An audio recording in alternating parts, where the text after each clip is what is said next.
No, I got a beer here. I'm ready for a leisurely time. Awesome. That's great. Yeah. I'm excited. Yeah. I don't really know much about you. In fact, I don't know much about what you do. Yeah. I follow your account, check out what you're doing on that occasionally. I can't Mhm. remember even how I came across you. I think maybe you guys jumped to my DMs and were like, hey, here's a post I did, something like that. Totally. Totally. And so, yeah, I'm excited to know more. And so maybe we can start there. I'm sure people would love to know maybe a bit about Yeah. who you are.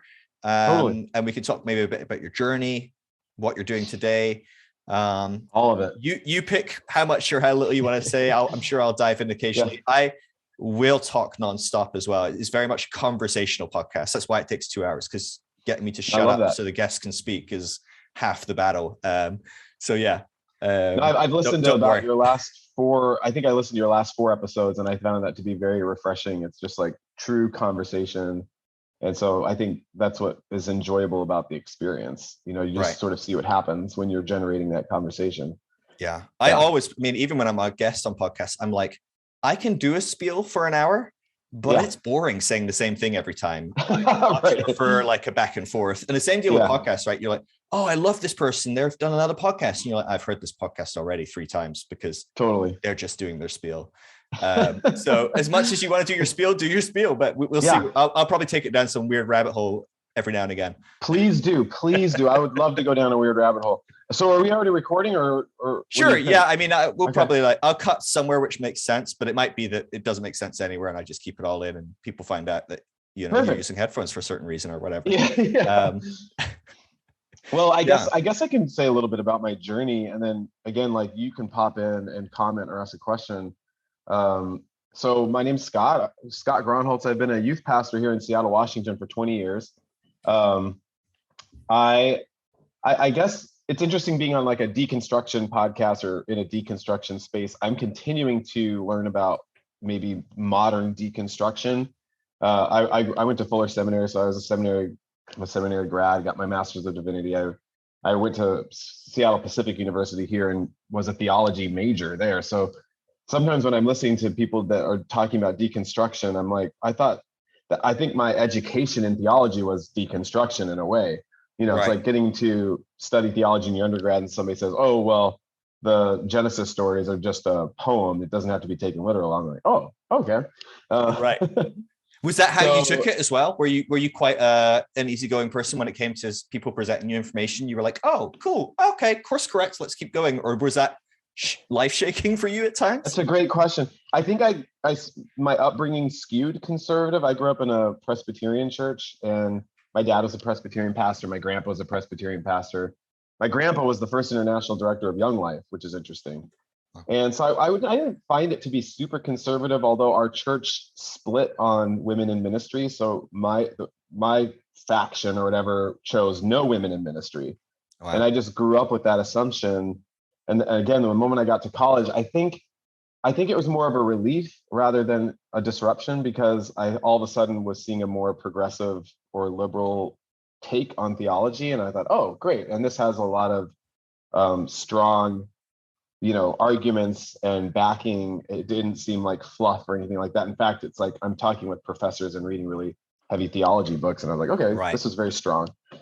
So I mean, I think as a white straight man, I did have a very privileged path, and I graduated from college. I had a great job as a youth pastor here in Seattle for 11 years, and it was all just very smooth. Having said that, the main thing in terms of what I'm doing now, which is running a nonprofit called Affirming Youth Ministries, all along that path, I was not affirming.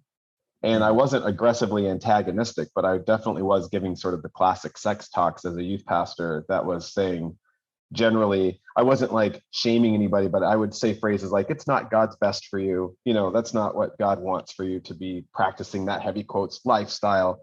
And I mean, to make a very long story short, I ended up working in a bigger Presbyterian church here in Seattle that was definitely way more conservative than the church I had been working at.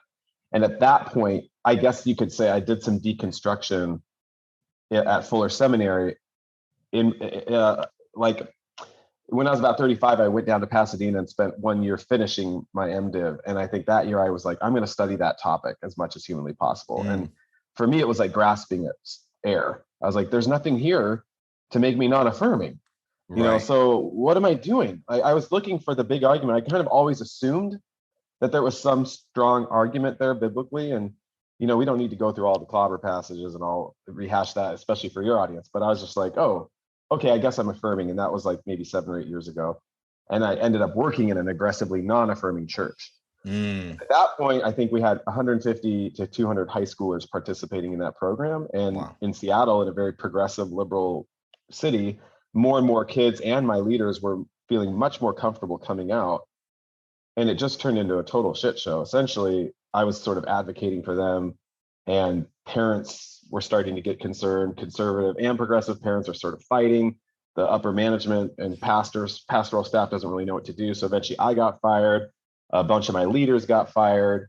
I was like, well, I still want a career in youth ministry. And so I started a local youth group here that was going to be affirming, and it was called Rebel. And we got a more progressive Presbyterian church to host us. And so most of my leaders and students from the other church joined us. And 1 week after that, the pandemic hit. Oh, wow. Jesus. and I think all of us in that early time thought, well, we'll go virtual for like a month and then we'll be back to interacting like normal. Right. And of course we didn't. And so we started promoting this virtual youth group, and then queer students, young people from literally all over the world, just started reaching out to us. So whatever we think about God or whatever we believe about God, it felt like a God, universe, Holy Spirit thing. And now we had connected with about over 600 students from around the world. And this is what we do now. We host affirming virtual youth groups 2 or 3 times a week with all sorts of different connecting points. And this is my job and my vocation now. It's just been the most bizarre, amazing, cool experience.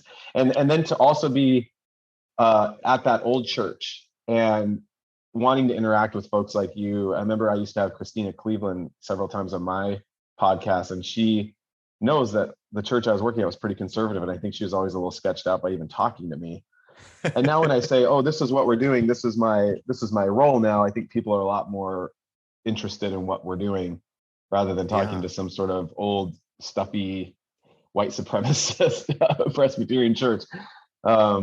So no, I mean, I've never been more excited and proud of something I've been doing. So it's the world definitely needs it. And meeting these kids and connecting with these leaders is just, I can't even talk about. I am talking about, but it's just been unbelievable almost. So yeah, I bet. I mean, it sounds incredible. It really does. And I mean, I've watched your reels and posts and stuff, and I really love what you're doing. And I get a lot of people assuming I'm super anti-Christian or anti whatever, I don't know, or pro anything. I'm very much trying to go, hey, I'm not against or for anything other than harm. But yeah, I think there's a great argument for healthy forms of Christianity for a huge amount of people. I'm always for whatever fits your path, like whatever works for you. For some people, Christianity doesn't add up anymore. Okay, great. But for a lot of people, and generally speaking, 99.9% of people that deconstruct don't start wanting to get rid of their Christianity, right? And so most of them the whole way are going, where is a Christianity I can land on? And what's interesting is some of the data on this is really fascinating, of people that deconstruct, identify as deconstructing from Christianity, or from conventional forms of Christianity, I should say. The gay, bisexual, asexual, basically anyone that's not cis male, they deconstruct differently. The metrics skew massively in different ways. And what's really interesting is so many of them hold to much more spirituality than people that are identifying as straight. And what's really fascinating about that, we don't have data on why, you'd have to dig deep on that, but we could all jump at a few ideas, right? And for some of it is, if you're deconstructing as a straight person, you're doing this for a reason other than the church hates me for who I am, right? I mean, absolutely. When you're forced out of the church, not because you're questioning God or hell or, a lot of things that some people do question and start to deconstruct over, when you're forced out of the church solely because of your identity, you often aren't faced, of course, a lot of people then go, man, who is this guy that people are saying is his guy? You know, who is this God? Yeah. Of course that happens, but there's a higher percentage of people that go, no, I want to hold on to my faith. Absolutely. And what's really sad about that is actually there's less spaces for those people than anyone else. Mm-hmm. It's a really, really hard place. And so what you're doing, it excites me, you know, creating a space that's free, that's safe, that's open, for people that are some of the most vulnerable people in our society. It's very, very exciting. Really. I love the stuff you're doing with the statistics and stuff. I know what I've been hearing in your last few episodes. It's not finished yet. You're not ready to release it yet, but it will be very cool when we can hear some actual cold hard facts on who's deconstructing, how they're deconstructing, what the results of deconstruction are. But I think you're totally right. I think when we first started, all of my leaders and I were feeling really frustrated and antagonistic about the church and evangelicalism, and Trump was still president. And I think we were giving some really wonky, probably deconstruction adjacent type presentations, and the new students were getting really rattled. They were like, we really need this to be like a Christian space. That's what we were looking for. And so it's interesting because I don't know of any other Christian space like this. We have the title and the container of quote unquote Christianity, but in that space, the reason we call the youth group Rebel is any and all manner of dissection and deconstruction and contemplation and interrogation is more than welcome. I would say the reason this is called Rebel is because the whole point of this youth group is you're encouraged to disagree aggressively with adults. You're encouraged to bring your own thoughts, as wild as they might sound.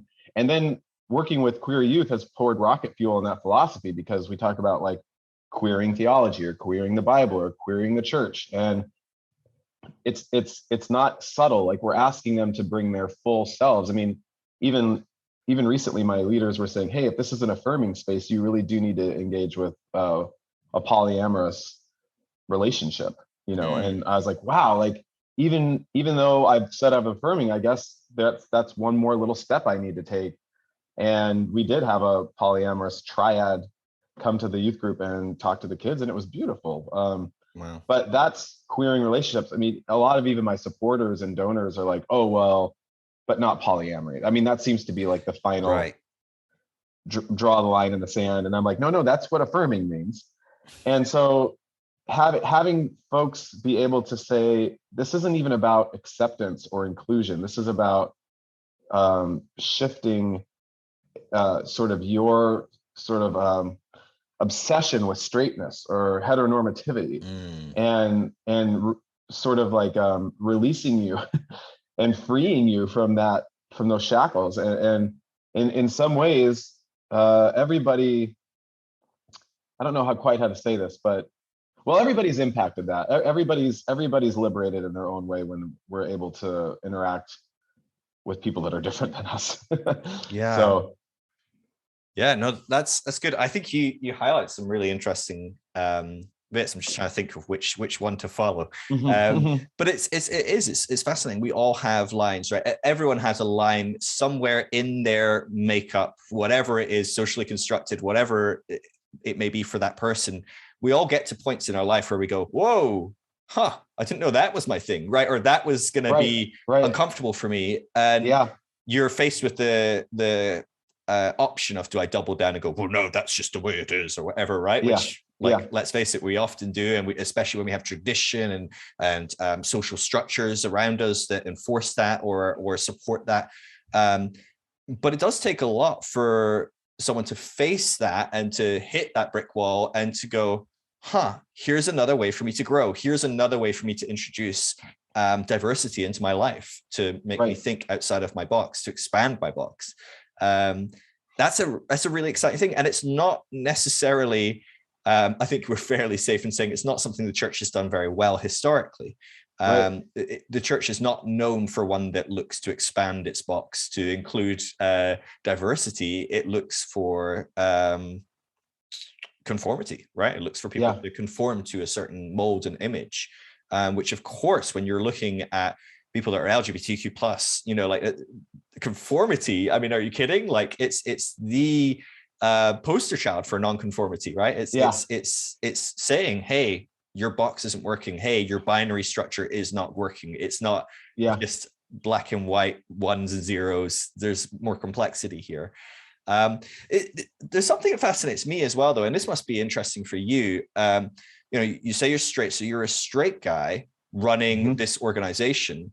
That must be a really interesting dynamic. Can you talk about that? Because I can imagine there are people out there that would be like, look, this is not the person to do this, right? I mean, you must, do you ever think that? Do you ever go, gosh, what am I doing running a group like this? No, I think that all the time. Yeah. One of the things I think in terms of wanting to be an affirming youth group is we're also desiring to be a anti-racist organization too. So in terms of power, I'm a co-director with my co-director, Ashley, who's the first Black queer woman ordained into the Presbyterian Church, or maybe second openly queer woman, Black woman ordained into the Presbyterian Church. So at the top of the power structure, or whatever that means, is like, it's not a straight white man. We share the power in that sense. But it took a lot of consent from the people I was working with. I think when we launched the nonprofit, initially it was just going to be this sort of humble little youth group here in Seattle. And then it started getting bigger. And then we're like, okay, well, it's not just the youth group, it's expanding, and it's going to be a global, hopefully, network of, I would say, hopefully, like Affirming Young Life. It's going to be a global affirming parachurch thing. And, as opposed to something like Young Life, which I worked for, it's usually based on conversions. And obviously they just released a 25-page statement about their doctrinal beliefs. And it's like, this is not doctrine-based. This is not agreement-based. It's not uniformity-based. So I do think we need something like that in the world. But yeah, I know I was looking at my 40 plus volunteers, most of them who are queer, and my students. And I'm like, am I the one to do this? Like, do you want this? I mean, I was very aggressively asking that. And they're like, yeah, you're our pastor. Whatever it was, there was an affirmation of that.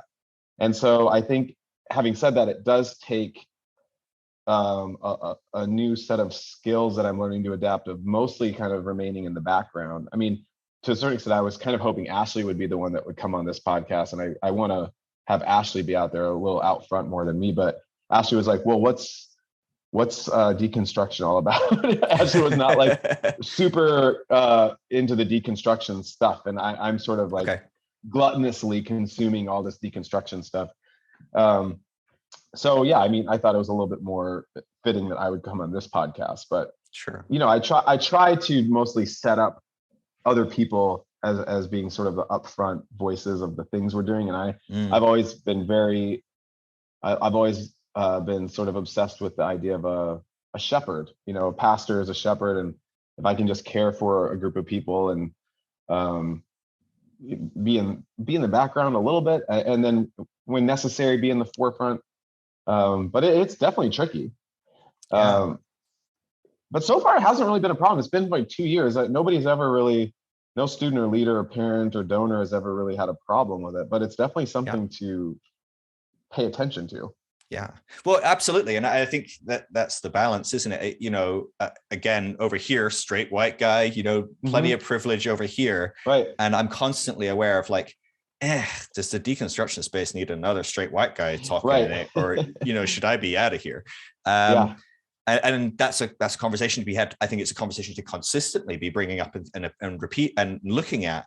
But there is space for people that are straight and white. There's dynamics at play where we do want an inclusive world that includes all people and whatever. And I think as well, there's probably dynamics as well that you probably add credibility on some level to some interactions with some of your maybe more conventional relations with churches and stuff, that they are going to open a door to a straight white guy much quicker than they're going to do it to a Black woman who is queer. At the end of the day, having an advocate that has some sort of ability to use that privilege is probably a very helpful thing, I'm sure, at times.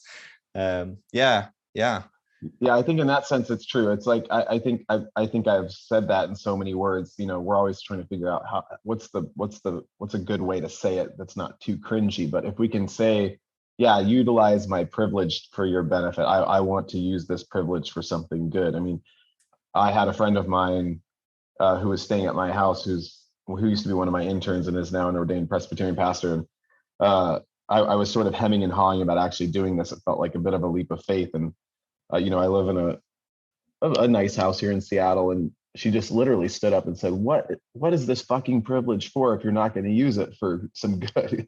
Because I think that's the tricky thing. I don't know how to say it. The really hard part about being a straight white man, the tricky part is, so the alternative is we just disappear into the background and don't do anything. And that also feels wimpy, Yeah. And so it's heavily leaning on our privilege. We get to abdicate from the whole thing as well. So it's a complex thing to navigate. Certainly, it's still a very privileged thing to be able to sit and think about in many ways, not taken away from that by any means. It's an interesting dynamic for sure. And so, I'm really interested by this because I've worked in churches for many years. I've worked with youth. Youth are some of my favorite people to work with. I love people at that age. They're full of questions. They're growing. They're figuring out who they are. There's this time in their life where they're trying to figure out what way am I going to go, and they are full of energy. They are going to hurtle in that direction once they figure it out, and it's exciting. And at the end of the day, the potential for setting someone up for success in their life is huge, but the potential for really cataclysmically harming people is also probably unlike a lot of other ages. It feels like teens really are in some ways so vulnerable. And I'm really intrigued by that dynamic is scary to me. I get scared by that as just in any context. I hold any relationship I have with a teenager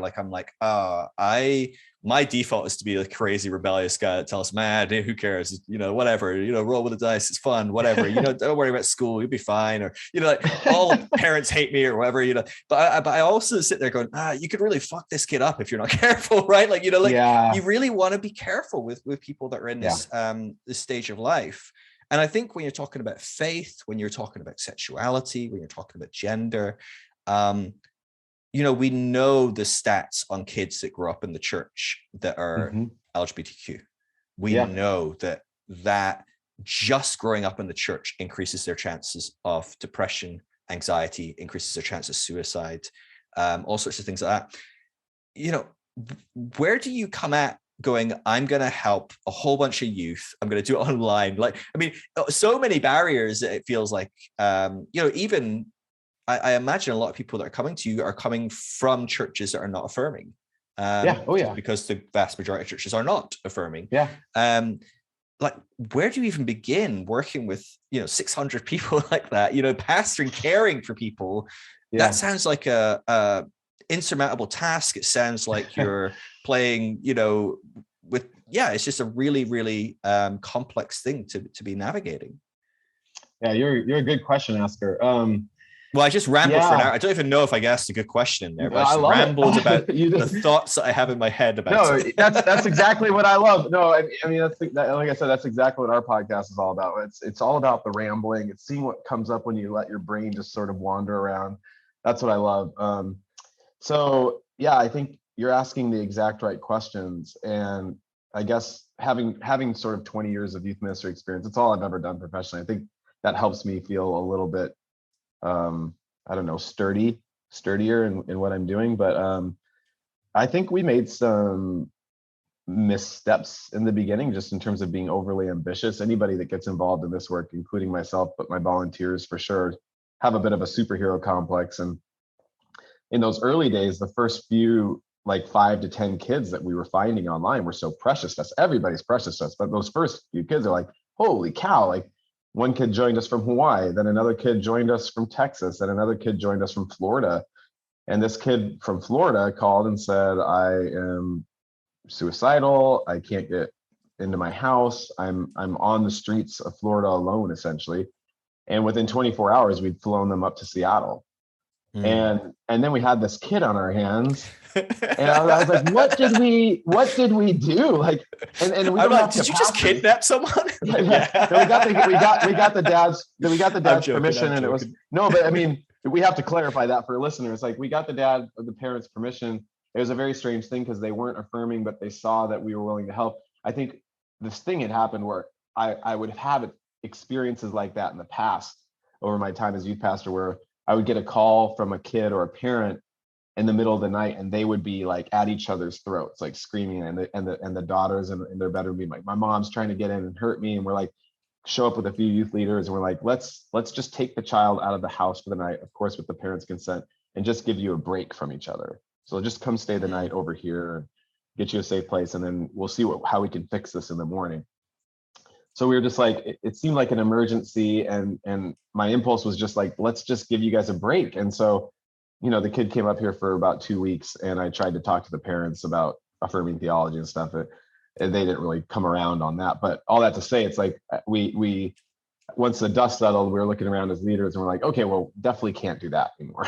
We don't have capacity for that. Right. Yeah. So I think, to your point, it's like what we've had a lot of other hiccups in a similar vein. And I think what we really started to realize after about a year is, and we say this to our kids almost all the time, it's in terms of statistics, the Trevor Project says, having one affirming adult or one affirming space in your life reduces suicide by 60%. So we say, we're not emergency services, we're not CPS, we're not the police, even though I don't really trust the police. We are a safe space for you to attend 2 hours out of your week. And we are relationships that are safe, but do not call us if you're going to consider self-harm. Like, if you're in North Carolina and considering self-harm, I can't do anything for you. So I always tell, if you're calling me, I'm going to call your parents, or I'm going to call CPS. I'm not going to talk you down, or it's an immediate phone call to your parents. And so we just say, what we're offering you guys is a safe, affirming space. And that's all we can offer. I mean, for a while we were saying, we were doing something called office hours with our leaders, and we post on our Instagram, here's when you can sign up to talk to these leaders. And even that got overwhelming. Kids were coming in and talking about things that were just too heavy for our 23-year-old leaders to handle. So we're like, what we do is 2 hours Monday night, youth group with some small groups and some light discussion and some words of love and affirmation. And aside from that, it's like, we've got to know what we're capable of, and we can't do much more than that. Or, it would be irresponsible if we tried to do much more than that. Yeah. So, but it is daunting. I mean, you got to take it seriously. I have a 15 and 17-year-old. So, I think I'm pretty, like I said, I feel pretty sturdy in what I'm able to do with teens and young people, but it is. I can see how it'd be kind of daunting.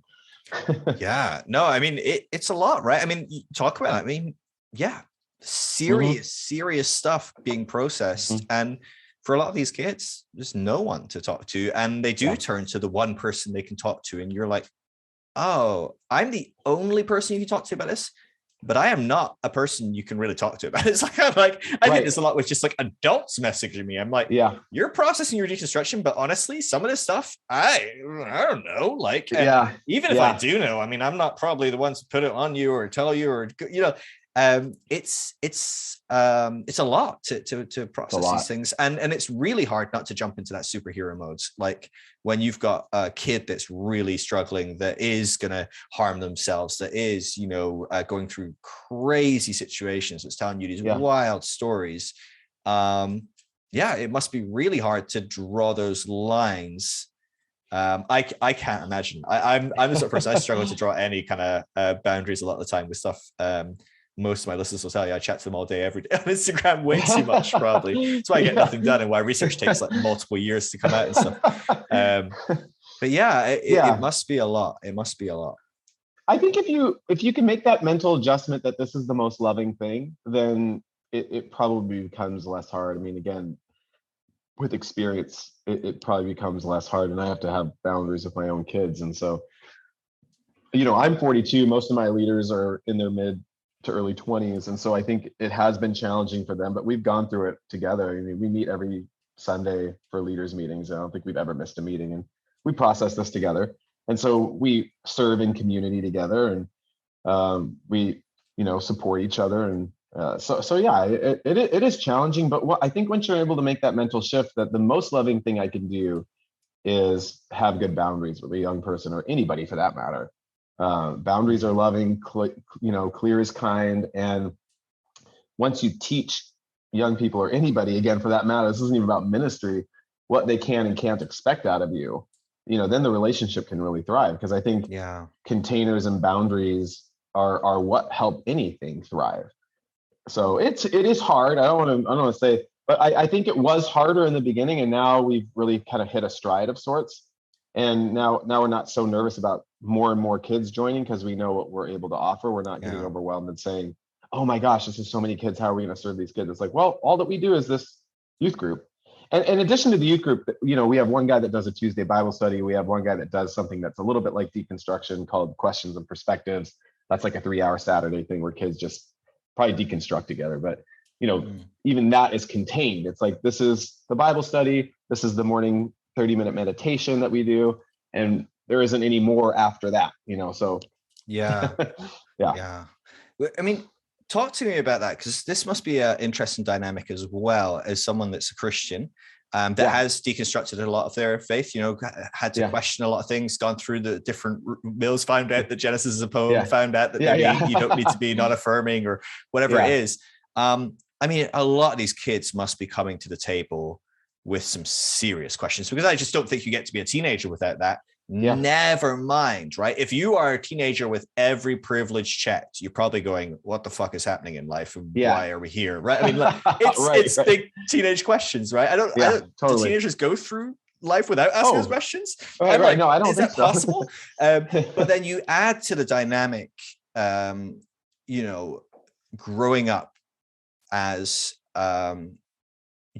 largely an ostracized group in society, especially in somewhere like America. Maybe it's a bit different in Europe, but generally speaking, in America, not a fun thing to do, grow up in the LGBTQ community. The amount of people that go, oh, they're just doing it to be cool or whatever. And I'm like, have you read The Room in America yet? Because it's still not safe.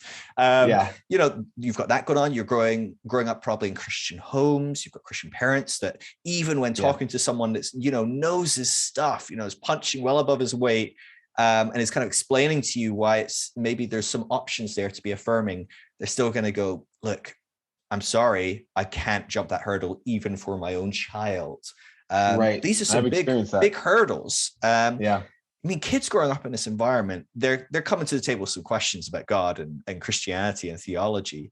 How do you navigate that? Like, what does that look like? What does it look like to be a safe space, but presumably at the end of the day, as an organization that is Christian, I assume on some level, you probably don't have your 25-page document. But on some level, you probably have like, here's like some of the key beliefs we kind of hold to, we believe Jesus is God, or at least we should follow Jesus's way, or, however much you break it down, you'll have something somewhere at some point that you're like, oh yeah, but we kind of are gathering around this ideology or something. I'm glad you're bringing that up, because I actually don't think so. I think, I went to a writing workshop years ago, and I heard this phrase that I love. The writer said, as if you're creating something, it should be a tyranny of taste. So your taste should reign supreme. And so like basically make the thing that you want to see, or you'd want to experience. And maybe we're trying something completely outrageous. I think it probably doesn't feel like it makes much sense to people, but like we've really said, no, we don't want anything aside from that label, essentially. Like Christian is the label, but aside from that, it's like, no. It's almost wanting to be coy about any sort of core belief underneath that label. And I think the desire in terms of, again, like interacting with people like you or the New Evangelicals or Joe Lumen or any of these other people in the deconstruction spaces, again, calling the youth group rebel to me is sort of flipping the goal of youth ministry around and saying, I participated in this and I experienced it, which is like we're using Jesus to sort of soften students and make them be obedient kids and not talk back to their parents and not smoke or drink or whatever. And it's like, how is that Christianity? I mean, the older I get, I think too, it's like most youth pastors retire at like 27. So when I was like 40, I'm like looking around the room, like, what the hell are we doing? This is ridiculous. Like, this isn't what I'd want for my kids.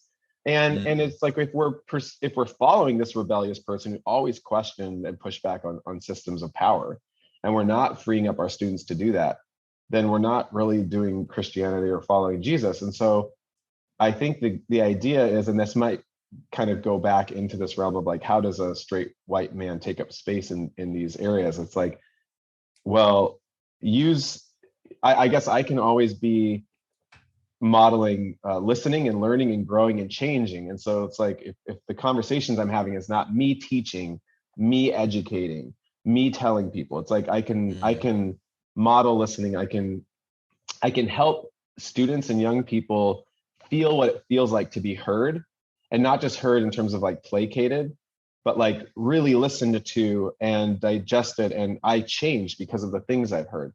So all that to say, it's like, no, we can't have a belief statement or a doctrine or some grounding values aside from being affirming or anti-racist or something like that. Because, well, I guess the only reason they would even be there to begin with is so kids could question them. So it's always going to be fluid. It's always going to be changing. I think one of the things that's been exciting for me in terms of working with LGBTQ folks is, again, looking at different ways to approach God. And we have some sort of obsession within evangelicalism of keeping, heavy quotes, Christ at the center.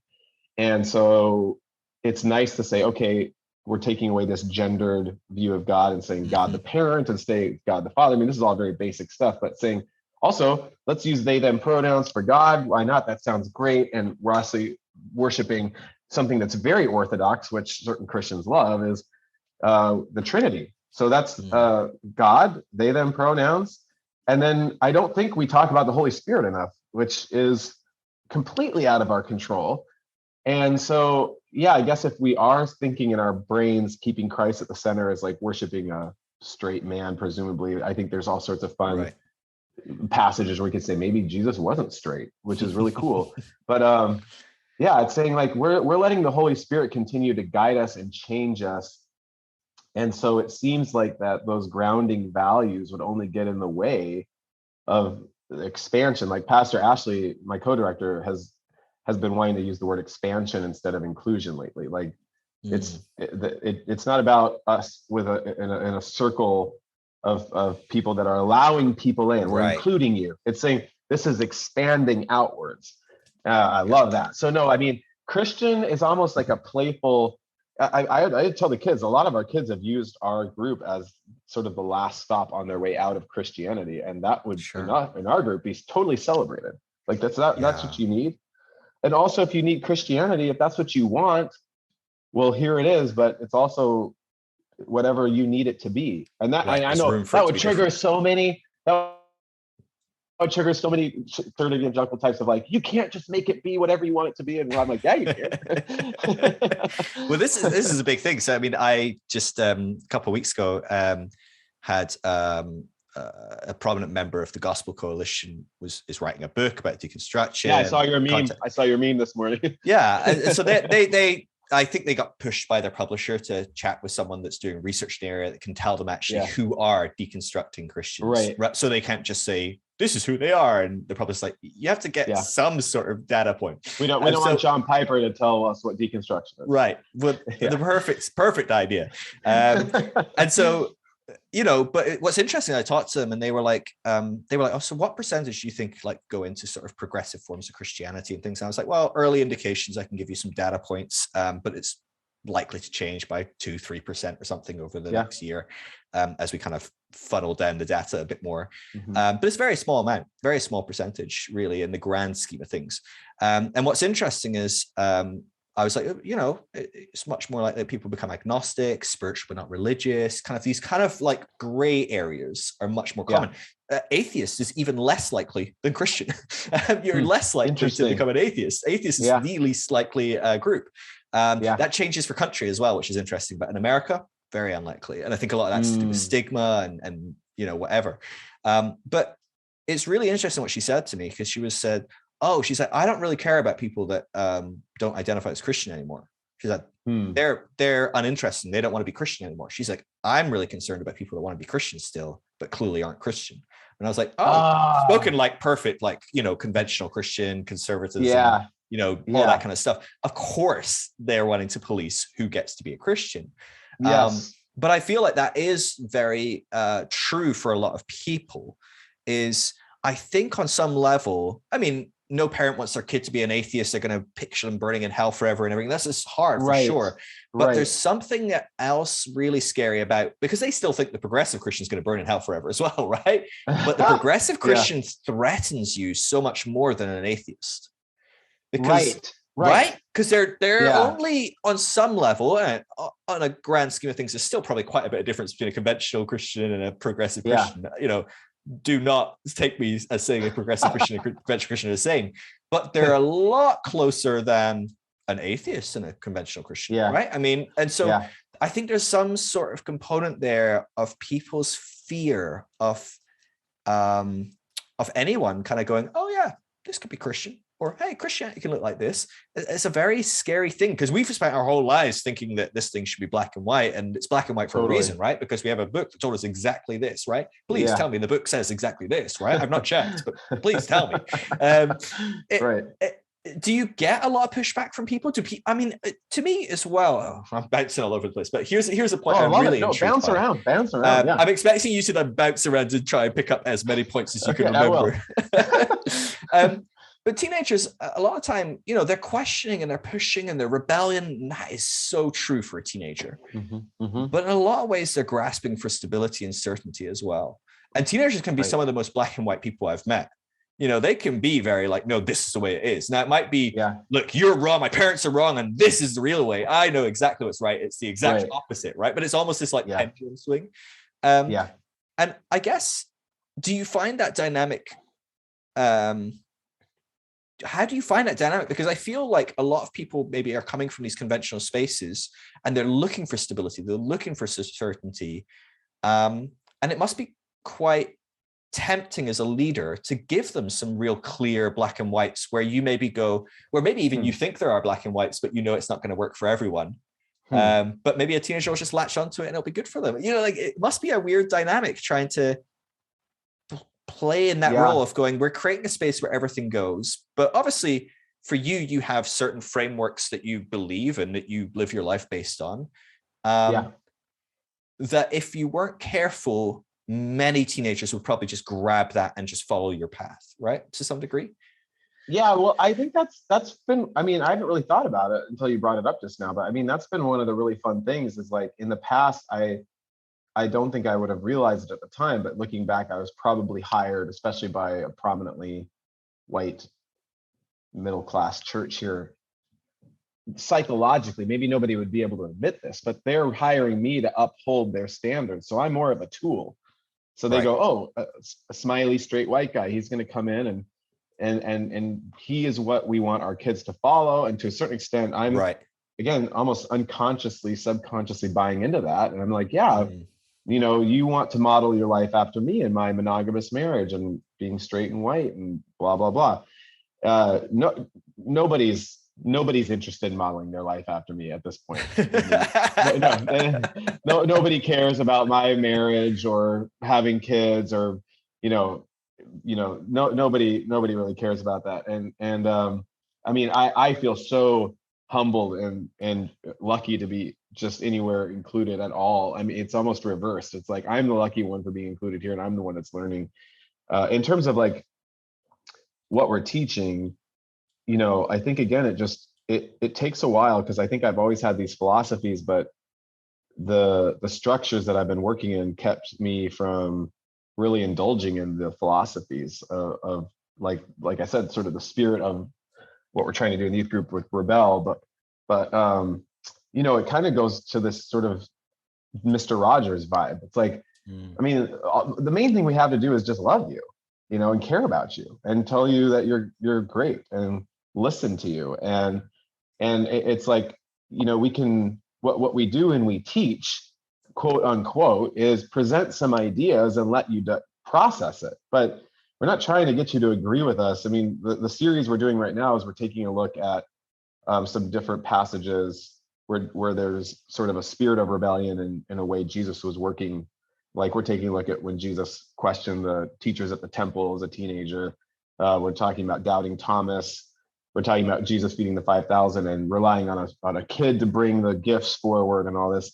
and we're saying 2 leaders get to share a little reflection and a kid, and it's like everybody's going to have a different take on this, and that's the point. So no, I mean, we're not really needing to get into any sort of push and pull back and forth argument with any of these kids.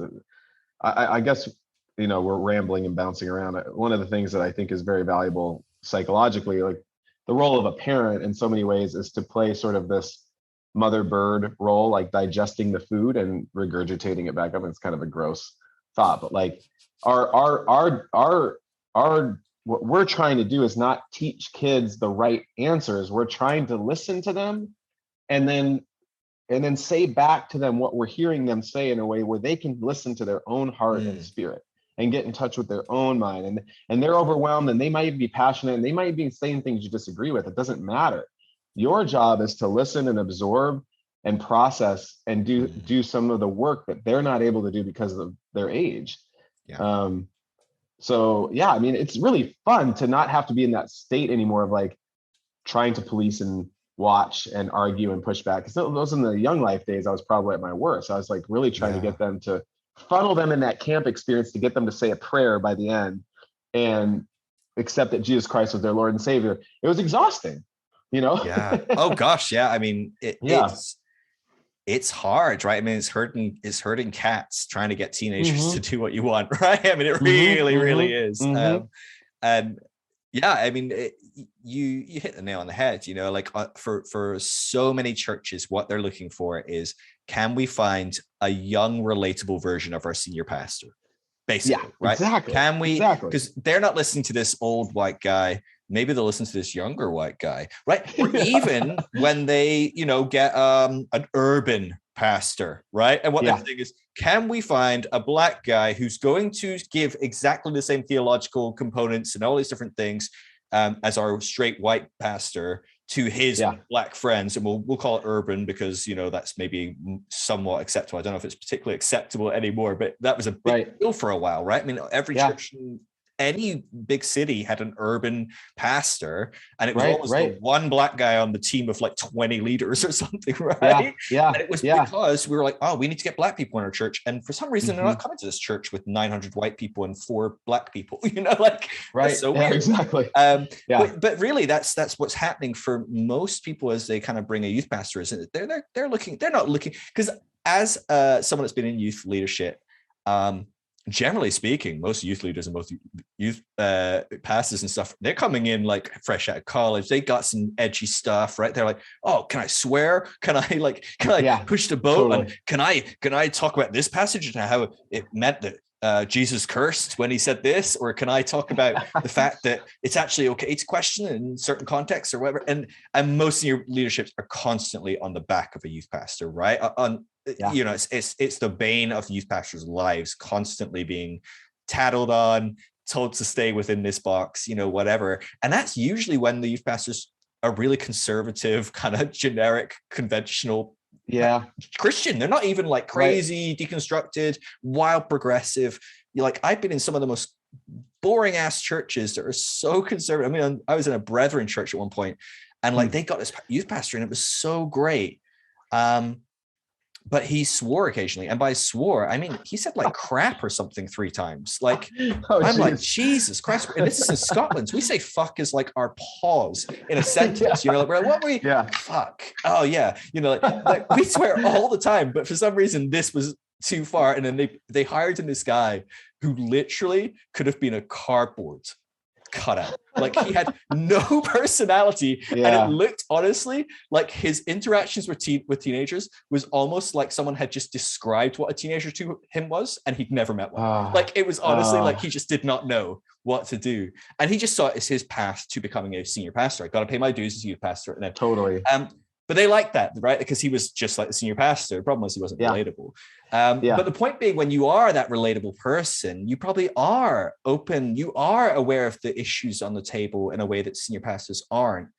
Of course. And that must have been a hard dynamic, especially, I guess, as you were progressing in your faith, as you were moving to becoming more affirming. Maybe you were questioning certain things that I'm assuming if you start to open up as Genesis as a poem and things like that, you're going, maybe this isn't supposed to be read in quite a rigid, literal way.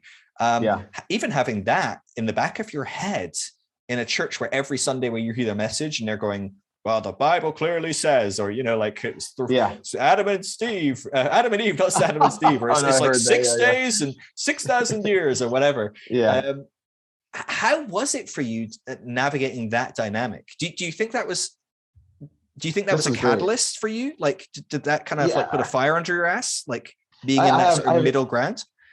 Yeah. First of all, man, this bouncing around is so fun. I have so many thoughts. I think one is like, so much love to my fellow youth pastors out there, because they're like, I want to sort of redeem the image of a youth pastor. I was just watching the new Spider-Man movie, and they're like, Tobey Maguire came out at one point, and they're like, what are you supposed to be, a cool youth pastor? And everybody's laughing. And I'm like, just the like the meme of a youth pastor in the broad culture, I mean, globally, is kind of cheesy.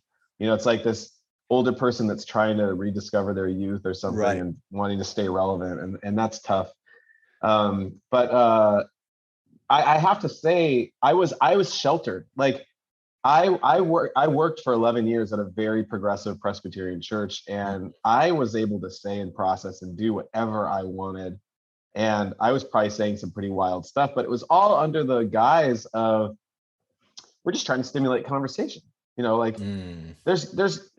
was never questioned. It was, we presented all sorts of, if I heard something crazy theologically, I would present it at Sunday school. The kids would listen, we'd talk, no leaders would care. I wouldn't hear any pushback from parents. Wow. And it wasn't an affirming place, but it was definitely willing to have that conversation and always heading in that direction. By the time I left, they were having a lot of conversations around that. It wasn't until I got to that newer, bigger, more evangelical church that I started to experience the policing of my own stuff. And I was like, at the time I was like 38, and I'm like, I'm a professional. Like I paid my dues here, right? I'm not like a 20-year-old that needs babied. Yeah, and I wasn't looking to be supervised or critiqued, or people were giving me heavy quotes feedback. I'm like, I don't need your feedback. I know what I'm doing. And maybe we're presenting a wild idea or a theological concept that's not in alignment with the beliefs of the church, but that's not even the point. We're just trying to stimulate conversation, right? Because otherwise the kids are going to get bored. Yeah.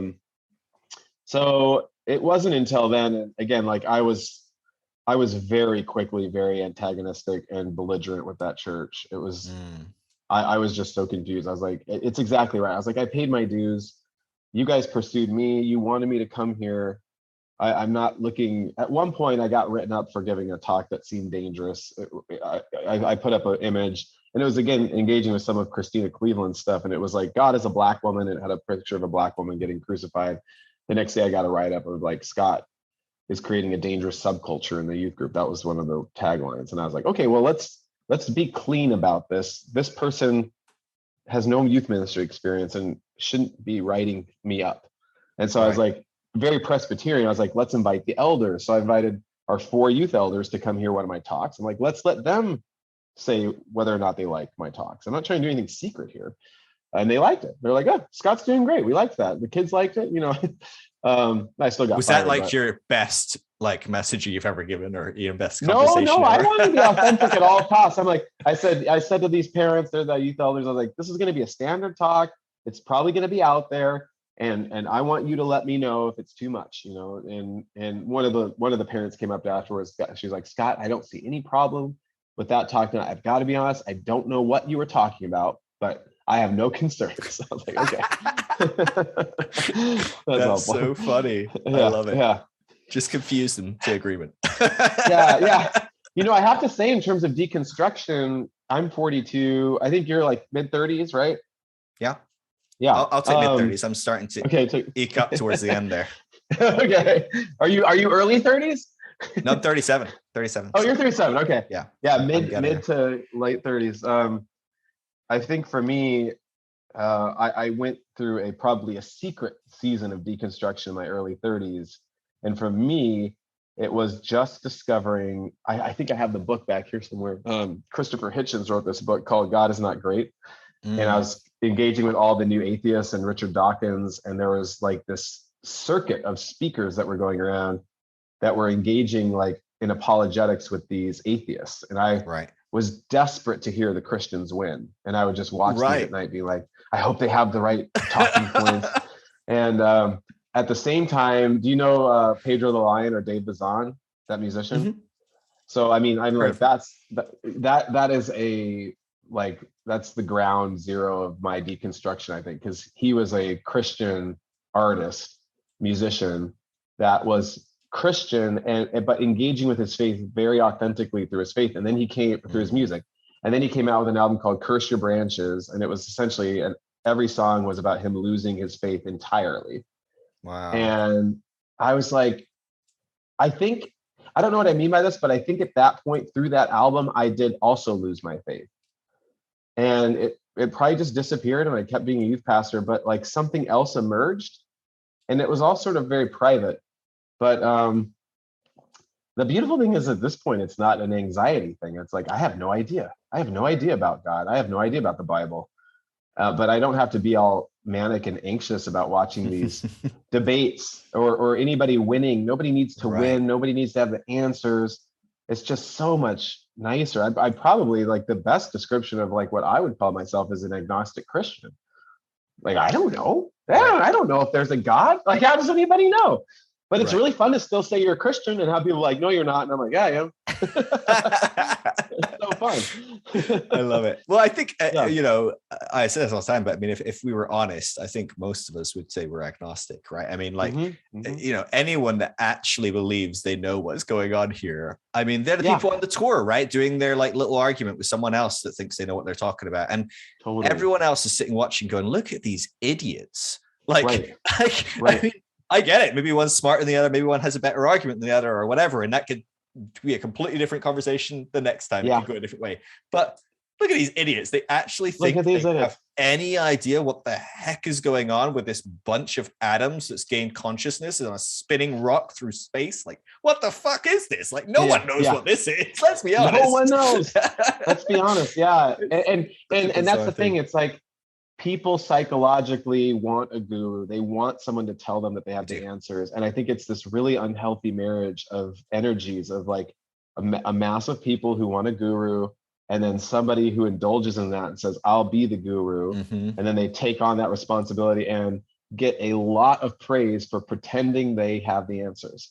Right. But they don't. And it's nice to feel like you, because sometimes we do feel like we've got the answers, right? I mean, how many times do you think, God, look at this idiot, look at this jabroni who thinks he's got the answer. Clearly he's wrong and I'm right. So we all on some level think we've got some answers to life, and that's the way we live our life. We have to have something that we think that's probably true. Absolutely. And it's really nice to have that validated. It's really nice for people to look at you and go, wow, look at Phil, he's so smart. It doesn't happen so often anymore, but like, wow, he's got the answers. And so I think it's really easy. These structures like conventional Christianity and a lot of religion, they're structures that are built around these kind of human tendencies to look for certainty and safety and security in an authority figure. But they're also built on human tendencies to want to be that person that has the answers, to want to have people following you and approving of you and thinking you're great and giving you 10% of their salaries and, you know, whatever else. Totally. That's a nice feeling.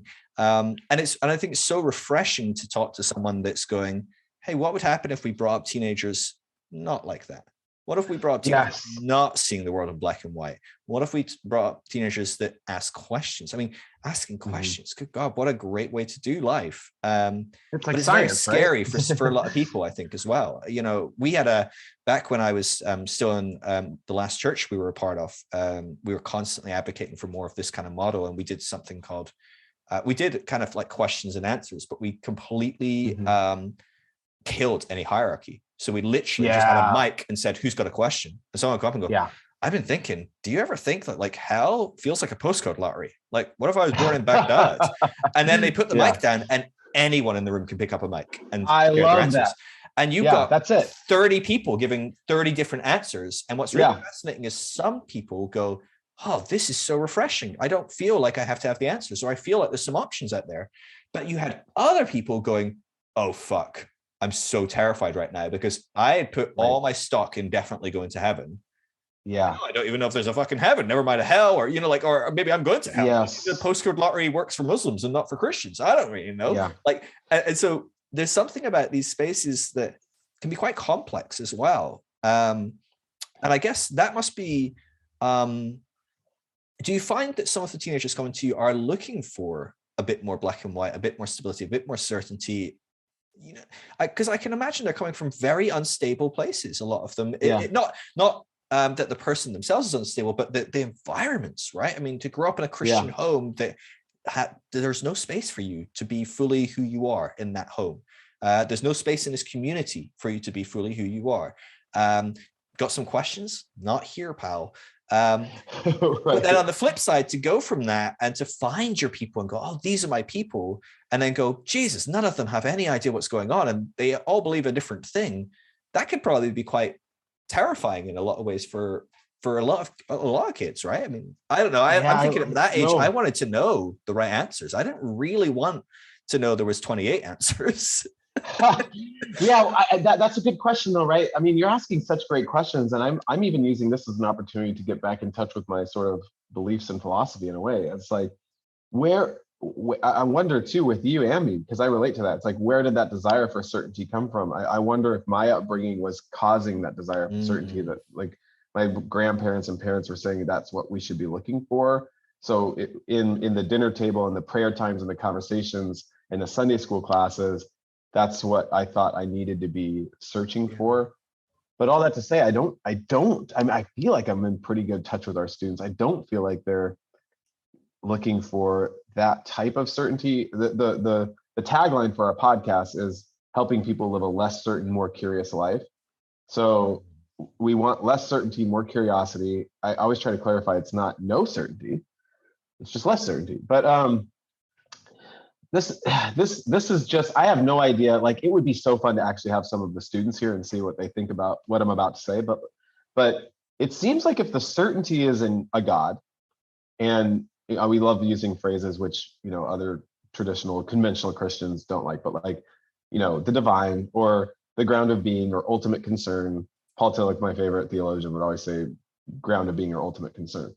And so if we are saying there is something stable that is the ground of being, something that's defining your existence, and that is whatever you define it to be, that provides the freedom, the ground of being, the solid floor, to be more curious and to not worry so much. So I've always been a little confused by Christians being rattled by curiosity or expansiveness. It's like, well, if you're so secure in your relationship with God, then you don't need to worry about it.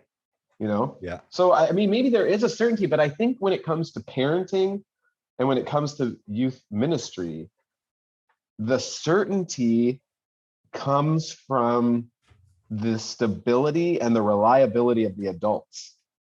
So if I'm a stand-in for God of sorts psychologically, it's not that my ideas are certain or that I'm providing a space where the comfort comes from all having certainty in our ideas and our beliefs, but you can rely on me. Yeah. So you can be certain that this relationship will be steady, healthy, reliable. And I mean, that's the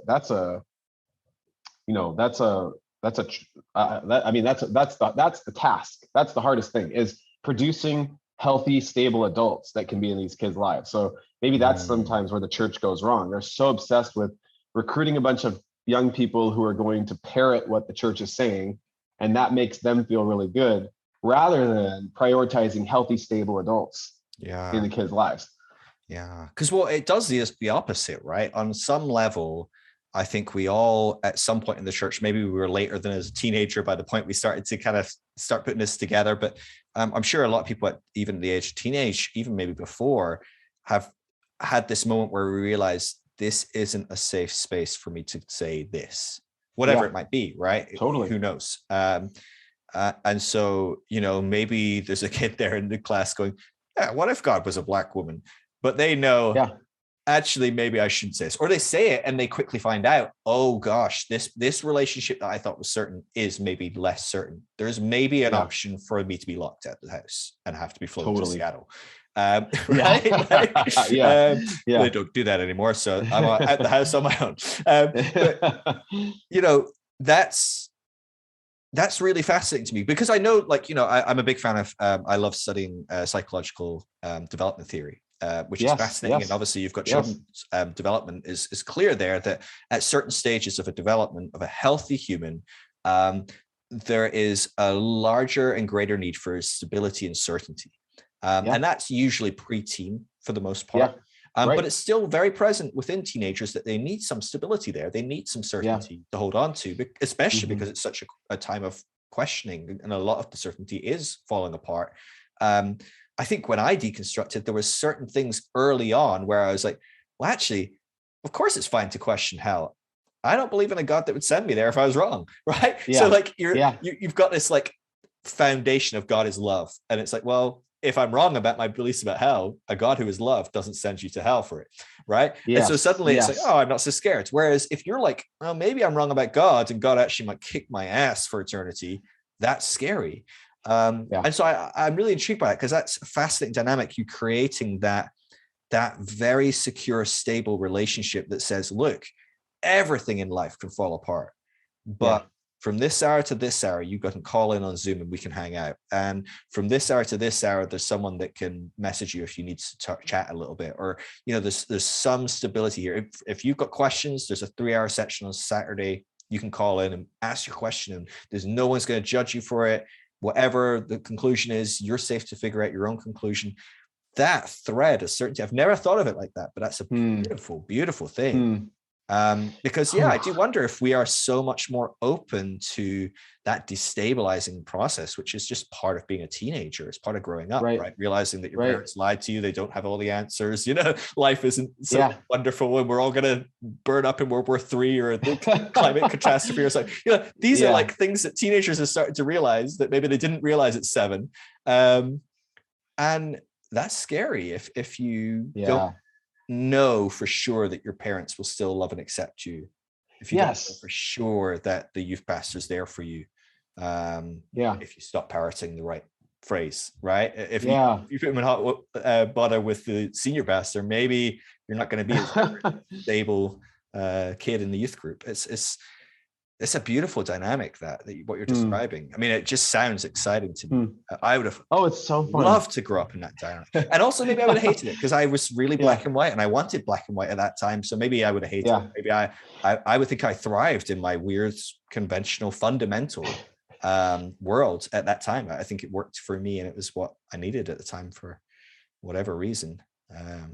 I think I did too. I mean, I was sort of the prince. I always say I was like the prince of my church. Like, my dad was the pastor, and I had answers via my dad. And so people assumed I was like a little bit more theologically rich, which I probably was in terms of my knowledge, but like it was more certainty. I was like, I got these answers from my dad. I've read some books. I've read some Philip Yancey and some John Stott and some other theologians. I went to a John Piper conference as a teenager, so it's like, I know theology, and then you sort of reap the benefits of that, standing. But I probably was looking for certainty if I said that. I don't know if I would have had that language at the time, but or reassurance, or social capital. Like, what were we looking for? Like, but I definitely thought I had the answers, and people liked that I had the answers, and I liked that I had the answers. And so so far, I mean, I try to be as in tune with our students as possible, and it doesn't seem like they're so rattled by the approach,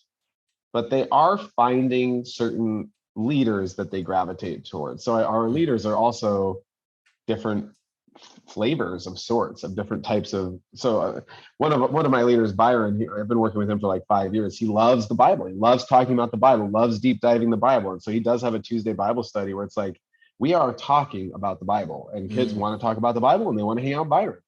And then Daniel, who actually introduced me to you. I mean, we've been engaging with your account for like 4 years now.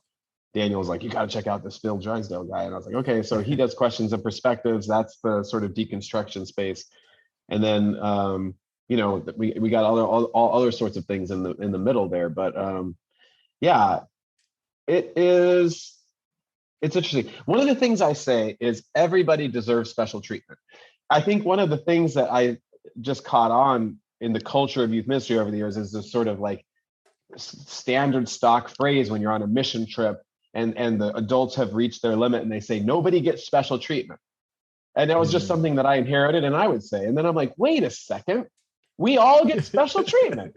We're all unique. I say that to these kids all the time. You all get special treatment, you know, and it's almost like a capitalism mindset. It's like I'd be on these mission trips with 200 kids building houses in Mexico. Yes, I was one of the youth pastors that did that. And it's like, it's very mechanized. We have a goal, we have groups, we have a house to build. We've got a guide that tells us how to build this house. We have a schedule. It needs to be built on time.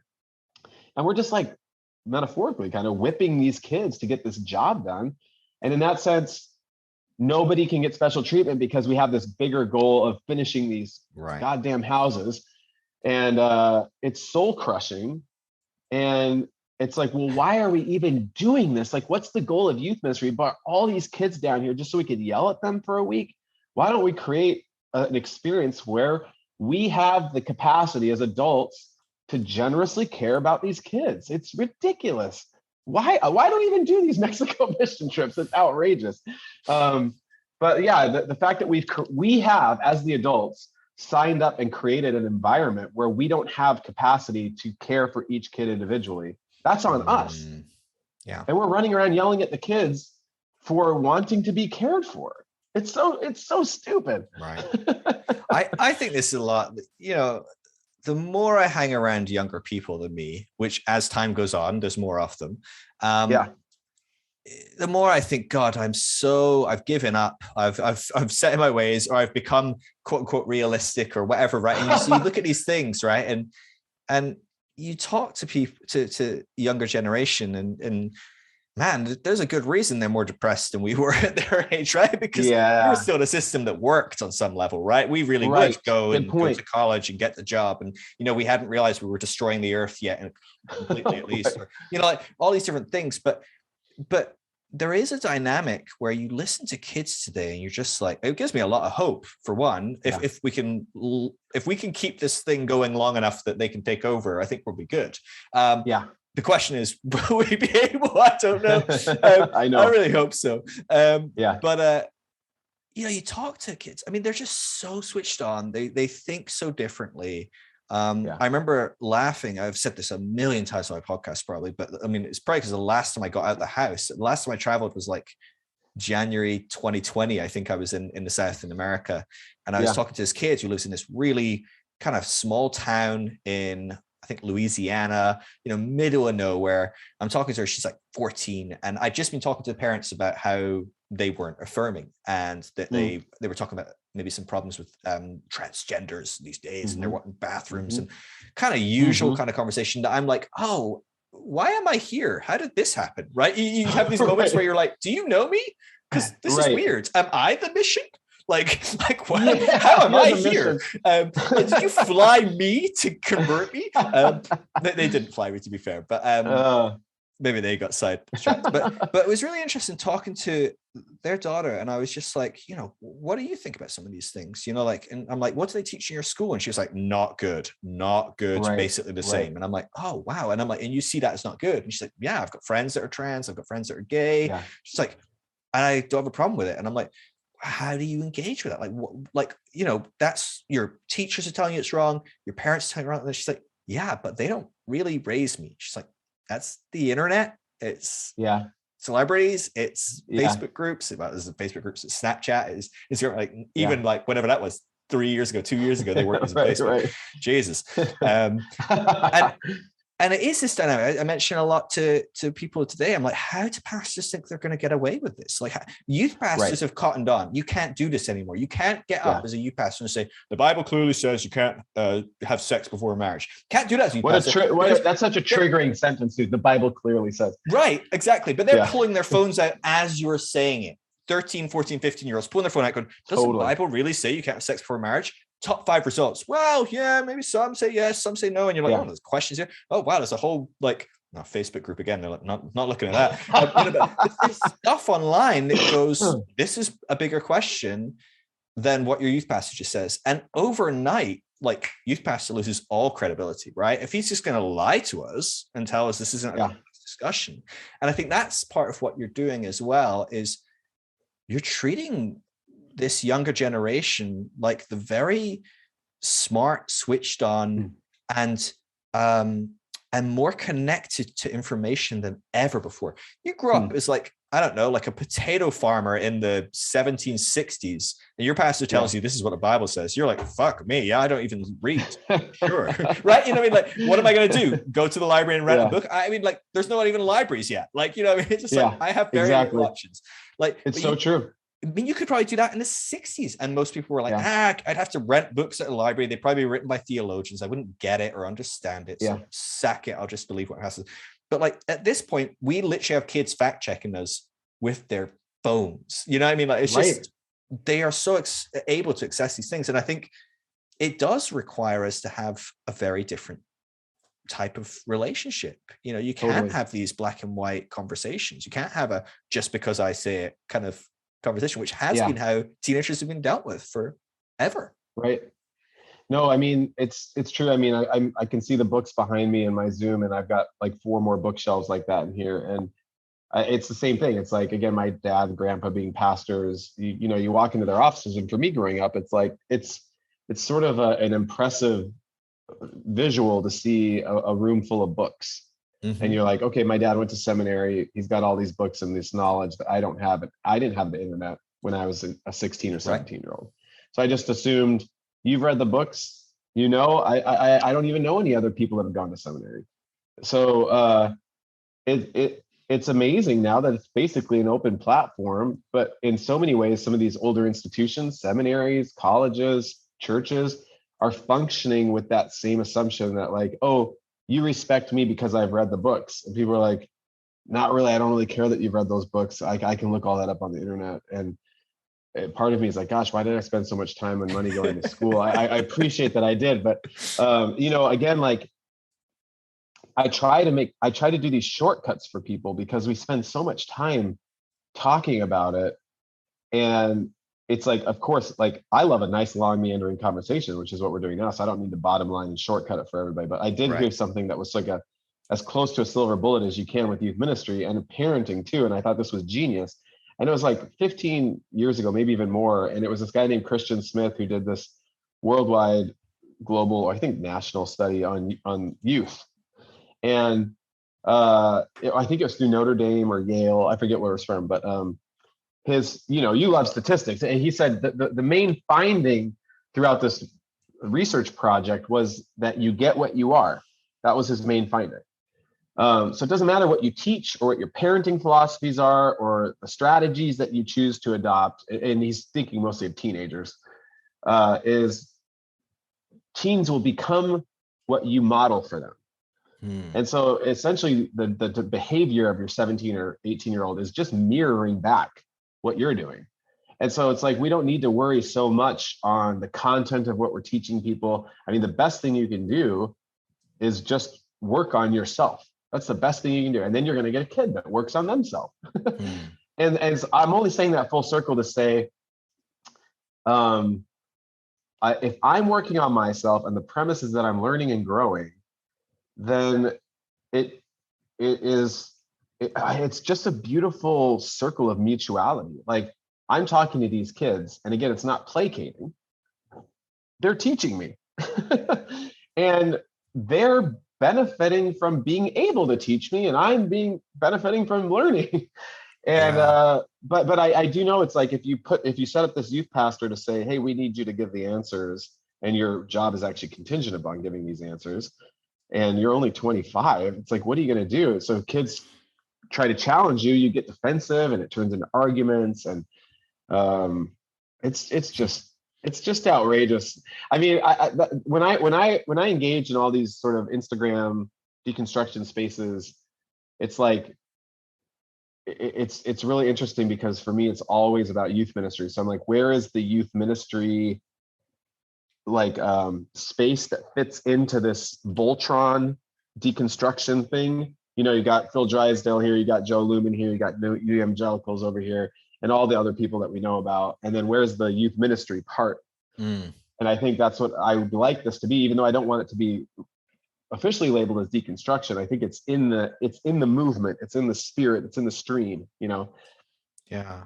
So this brings up another dynamic that that is fascinating to me. And so I've talked to Tim about this at the New Evangelicals. I'm like, that is the worst name I've ever heard. I know, no, it is. I'm like, really what are you doing? Because evangelical really literally has, I mean, like you say something about, well, Christian has a label or whatever, and that's leading me to what I'm going to say. But I'm like, if you're deconstructing your faith and you're looking for something new, the new evangelicals, I'm just like, this is just evangelicals trying to get me in a different way. And that's not where Tim's at. I love what Tim's doing. And I think what he's doing is exactly what so many people need.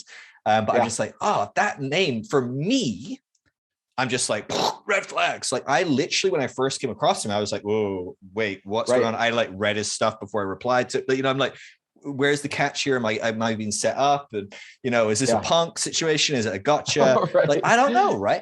And I do wonder how much on some level being identified as Christian holds you back from being helpful to some people that are in this space, because I can well imagine there might be one or two, maybe 4 or 5 LGBTQ people in America, teenagers that are hesitant around Christians, right? Totally. Maybe, maybe as many as 10. I don't know. But joking aside, that's a big number, I'd imagine. And they see the word Christian. They hear you go Bible studies on Tuesday, or they hear you going, hey, I just had this thought about Jesus. And they're just like, red flag, trigger. You're making me think of my parents, my church, the people that turn their back on me, the people that don't accept me for who I am. And I wonder, like, how do you navigate that dynamic? Do you think about that? Do you go, is this helping us? Is it hindering us? It's probably doing both. You can't be something to everyone. Like, there's all these different dynamics, I'm sure. But like, how have you gone about the decision to kind of label as Christian like what was that about, do you think? Man, I gotta say, it's really fun talking to you. I think you're a great conversationalist. These are great questions. I think, so I have so many thoughts. First of all, I think we need to create an environment, and I think a lot of kids have benefited from this, of like, we don't think we're right. We're not, this isn't about going to heaven or hell. And we bless and encourage your personal path and your journey. So if you're choosing to not be Christian, first of all, two things. You can still stay here. Many of our leaders aren't Christian. Strangely, we're keeping the Christian title, but you don't have to be Christian to be here. Also, if you're uncomfortable and you don't want to be in a Christian space, also blessings. Like, we don't try to, so many of your great memes are like that vibe of like the pastor out asking you back out for coffee, trying to get you back into the church. Right. So we're not that. We're not like, come back, we got to get you to believe. It's like blessings on your journey. And I'll see kids being like, not a Christian anymore, fuck that. I'm like, I like that. Good job. Find your journey, find your path. Yeah. At the same time, that phrase we use oftentimes in this just like church clarity thing is clear as kind. So it is kind to say, hey, this is Christian. It's a Christian space. We're not trying to dupe anybody and say, oh, by the way, it's Christian. I tricked you. It's like, it's just nice to have that clarity of it's Christian. Okay.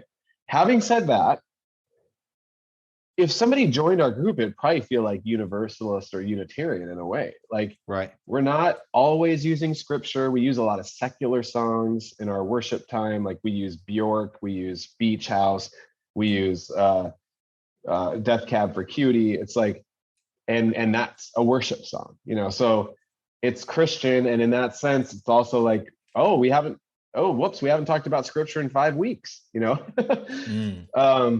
So do you feel there's a risk of going the other way as well then, on some level? Do you feel like some people come in and go, oh, this isn't as Christian as I was hoping? Sorry, I totally interrupted you. No, you didn't. I was done. I will say sometimes it is a bit challenging, and this is sort of the idea of like, as we're talking about this, I'm like, maybe I'm not in touch with some kids can leave and have and never be heard from again, and we don't really know how to follow up with them. In the past, traditional youth ministry, it's like if a kid hasn't been coming, I usually see them in the hall at church, and I can be like, oh, you haven't been to youth group, or their parents reach out to me like, my kid isn't coming to youth group. Yeah.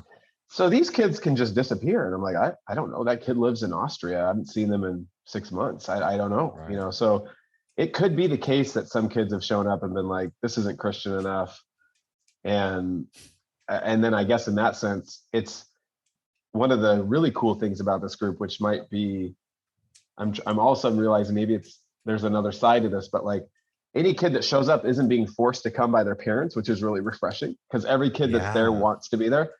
Having said that, I'm all of a sudden, maybe they have kids that have showed up and been like, oh, this isn't Christian enough. But of course, that's great. They can go find whatever they want. You know, there's not too much of a shortage of places that are more Christian. Right, exactly. It's a good point.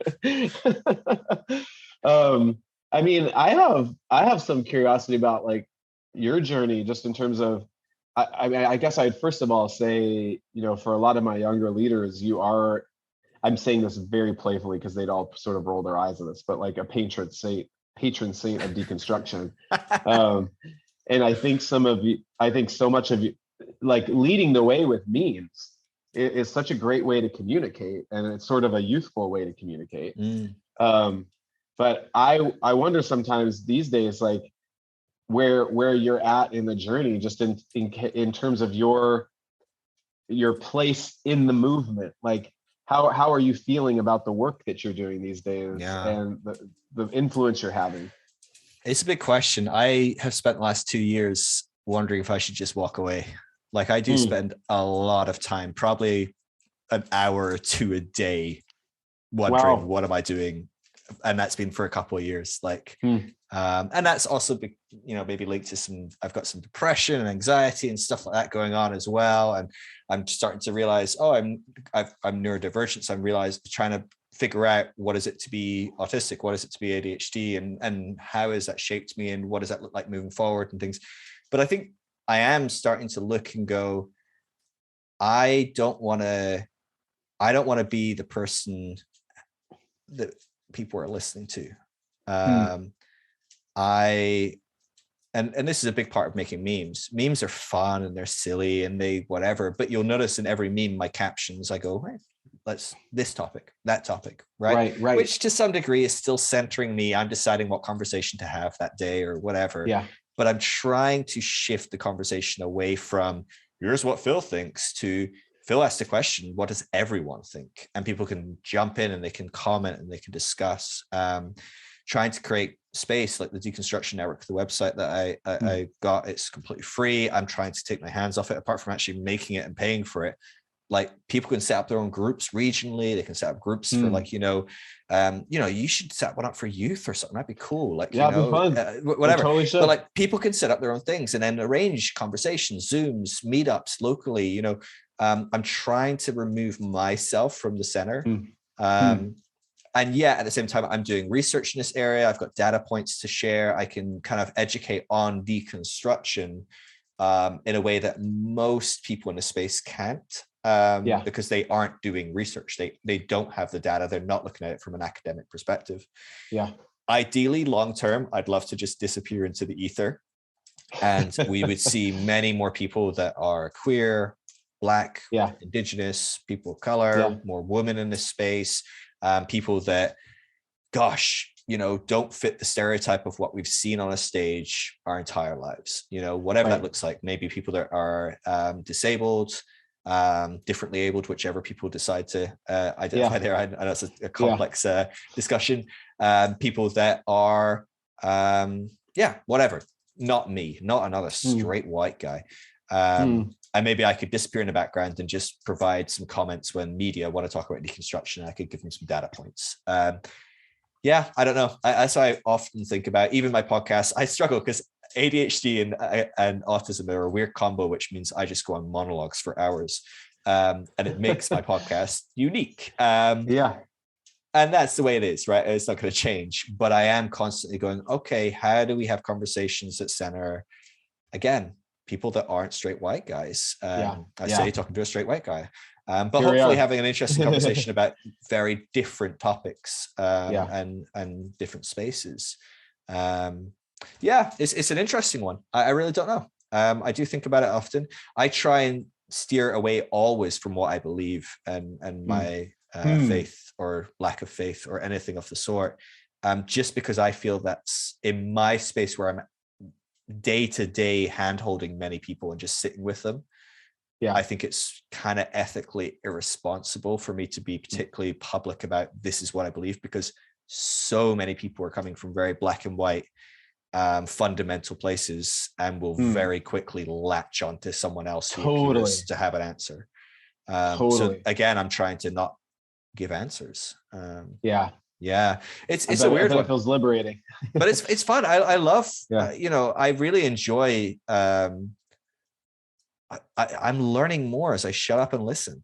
At the end of the day, that's it. I'm just learning, gosh, life is a lot better when I just sit back and watch.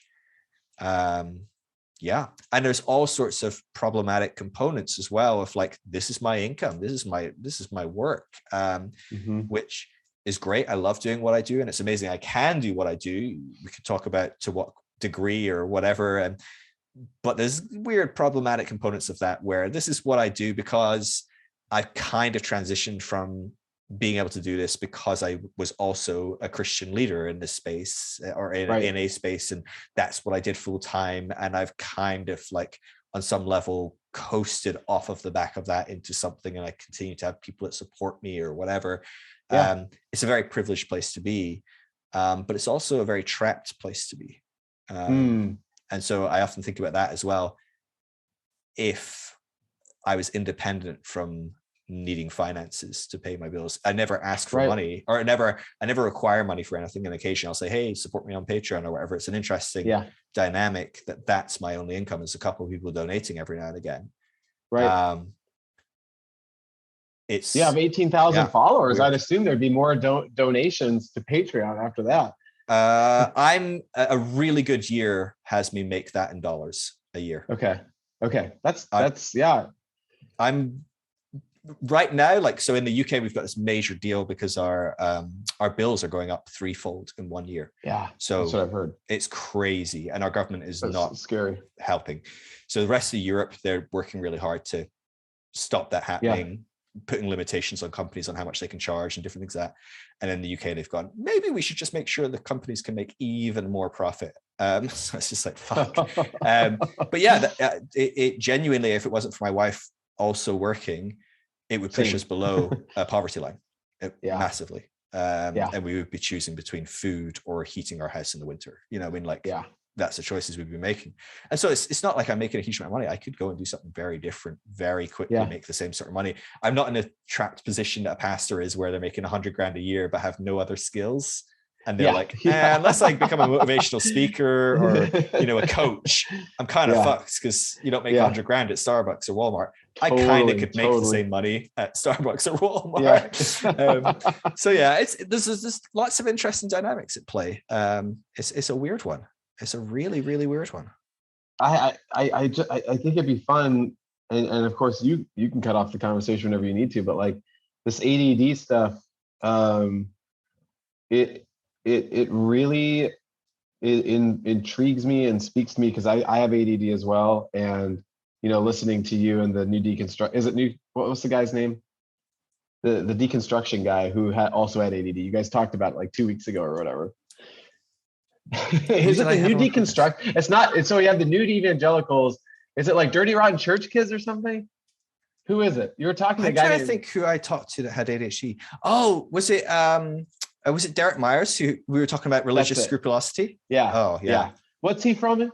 He leads a movement too. He's from. Is it Dirty Rotten Church Kids? Is it Your Favorite Heretics? That's it. It's Your Favorite Heretics. Yeah. I can't remember all these people. And then whatever. Anyways, I'll get super distracted. So it's interesting to think like it was refreshing when I got your message and said, hey, heads up, this is a long podcast. Like with other podcasts that I've done, it's almost the opposite. It's like so unsatisfying because it's like 15 to 20 minutes and then you say goodbye and you're like, what was that?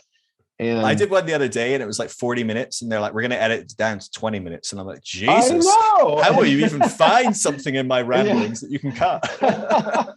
And this May for me, we'll have done our podcast for 4 years now. And we've hardly ever missed a recording every Thursday night. It's almost like a spiritual practice of sorts. And what we do is we just take a topic and we talk about it for 2 to 3 hours and we don't edit it. And in the early days when I first started, I had like a lot of friends here that work in the corporate world that were like, hey man, checked out your podcast. You got to get that thing down to 20 minutes because I got to listen to it on my commute, you know? And I was like, well, I wouldn't be interested in listening to that. And I wouldn't be interested in recording that. I like to get into a flow of conversation. And it's fun to think of this idea of destigmatizing whatever it is that our brains enjoy doing, which is this wandering and this meandering. Like, just recently, we just did a whole episode on the concept of awkwardness. And all we go is, what is it?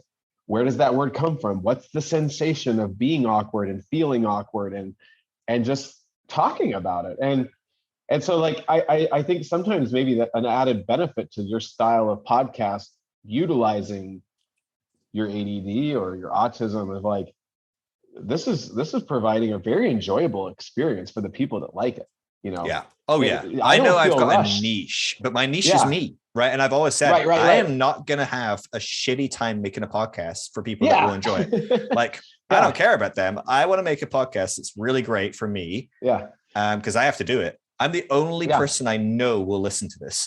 And I'm doing it right now. And so if I'm not happy, like, what was the point? But there's gonna be more people like me. I love long podcasts. I look at podcasts and I'm like, 40 minutes. I bet he doesn't get into anything good. Like, I want to find a podcast with someone that I like, and I'm like, oh my God, it's a 3-hour podcast. I guarantee he's gonna say stuff I've not heard him say. Like, that's what I want. Or I guarantee he's gonna end up talking about, I don't know, killer whales for 20 minutes because it's too long to not have gone into some weird places. And I want to know what this person thinks about killer whales, or I don't know, right? It's like, that's what I want to go with. I've never thought of it like that, but I think I have that same radar. If I'm looking at an episode and it's under 40 minutes, I automatically go, nah, you know, but if it's an hour 20, I'm like, oh, well, and 2 hours, I'm like, whoa, okay, I'm checking that out. But I also get paralyzed because the fact is I've got about 83-hour podcasts I need to listen to and no one has that time. So it's always a bit like, damn it, there's so many like that. Long form is the way it's going. It feels like it. I don't know if Joe Rogan and those kind of people like just made these like long conversation podcasts. People are like, this is actually really good. Like, who'd have thought? I like to listen to this over 4 commutes instead of 1. Like, that was an option. Like, what a profound change. Like, I mean, it's just like such an obvious thing, but like people didn't do it. They were like, oh, I go for 30-minute runs. I want a 30-minute podcast. I couldn't listen to the last 5 minutes while I'm in the shower afterwards. Like, come on. I know, it's bizarre. I mean, I guess just to bring it all into the room again, like full circle, it's like church and working at churches. And my wife works at a church and she loves it. And I think it's a great church. It's where I used to work. But, you know, compared to what I'm doing, I listen to her staff meetings and it's like they spend 45 minutes debriefing the timing of every element of the service the last week. And I'm like, everything is so freaking obsessed with time. And I honestly do have some suspicions about that being rooted in white supremacy or something. And then it's like, I love the idea of creating a conversation like this where eventually you just start to settle in. There's a settling and it doesn't feel rushed and you feel comfortable. And you're not being like, come on, get to your main point. You're not like anxious. And then all of a sudden you're just like, yeah, my brain's wandering. Who cares? Yeah. You know? Well, it's good for the guests as well. Cause I know as a guest, when you're on another person's podcast and you're going, well, there's certain things I really want to make sure I get out. I really want to make sure I'm not like selling anything. So I'm not like a lot of people where it's like, I need to mention my book or whatever. But I'm like, I want to mention these key data points. I want to mention that people say that people at Deconstruct don't really believe in God or never really understood their Bibles. And I want to get those data points out that go, that's bullshit. Here's some data. And people go, whoa, I need to rethink that. And when you've got a 40-minute podcast and the time's ticking and you're looking at the clock and you're going, shit, when am I going to be able to say this? How am I going to say it? How am I going to work this into the conversation? Like it's stressful. It's, you know, you're not just kicking back going, If it comes up, it comes up. We got a time. And even then, it's like, even if it's wrapping up, I'm like, I know he's got more time. I'll just go, can I just talk about this? Or like, it's such a different way to, to operate. And I do think that what I do, and maybe you find this too in what you do, the freedom I have in what I do and the privilege of it is just off the charts, but it works for ADHD. I was said in one of my most recent podcasts, I was like, I'm starting to realize why I do like 8 weeks of like 3 podcasts a week that are 4 hours long, and then just don't do a podcast for a year. And it's like, it's because I hyperfixate on something and I get really into it. And then it's dead to me. And I'm literally like, I hate to record a podcast right now. And the same deal, right? I'll like fixate on my research and I'll work on that for a month, and I'll be like at 95% way through. I'm almost ready to release this research and put something out. And then I get bored and I distracted by something shiny or whatever, I don't know. And I'm like, I'm just going to make memes for 3 weeks straight. And and the beauty is I kind of can do all of that. Like no one's going, oh, Phil, well, the board has decided you need to put one piece of research out every 3 months. And the rules are you need one podcast that's 42 minutes long with 3 breaks for ads. Like, and I need that every week. And it's like, go away. And so I think there is a dynamic that I'm starting to realize I've created a world for myself that really works my neurodivergency. And through pandemic, realizing that a lot of my burnout and overwhelm was that world kind of fell apart. And a lot of it was triggered heavily.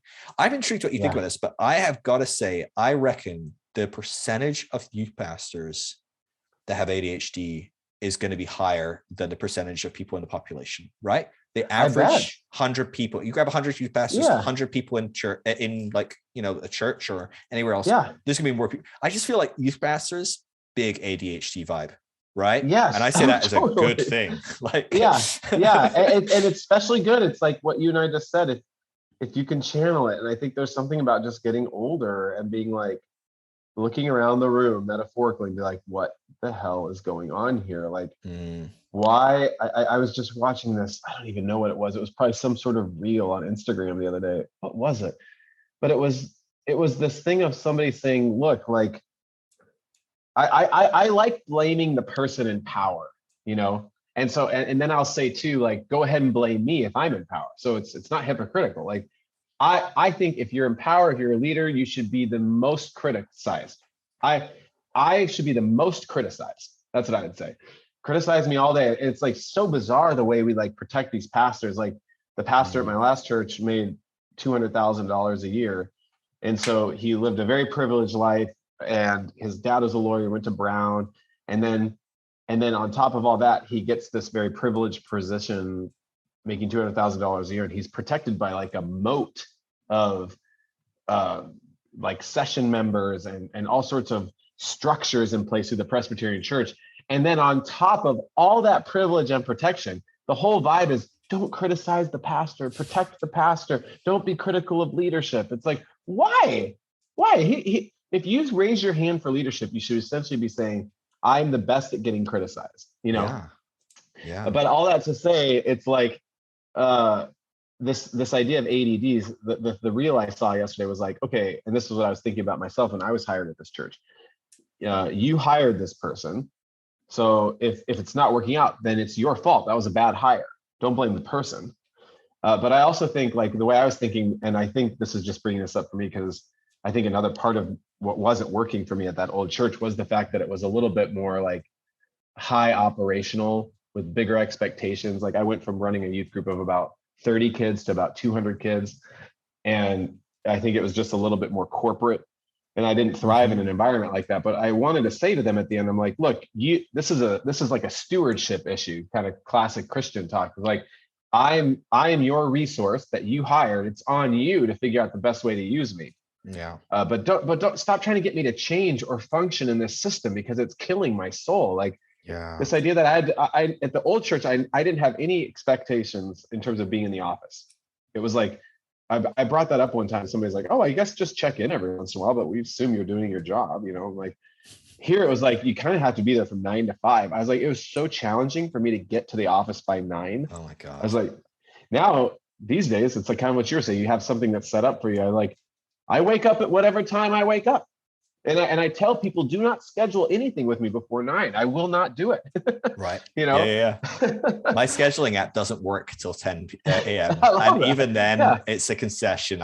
You really gotta be the only time you can do. Mostly because I'm up till 3, 4 in the morning talking to people. Yes. But I like being up at that time, so it works for me.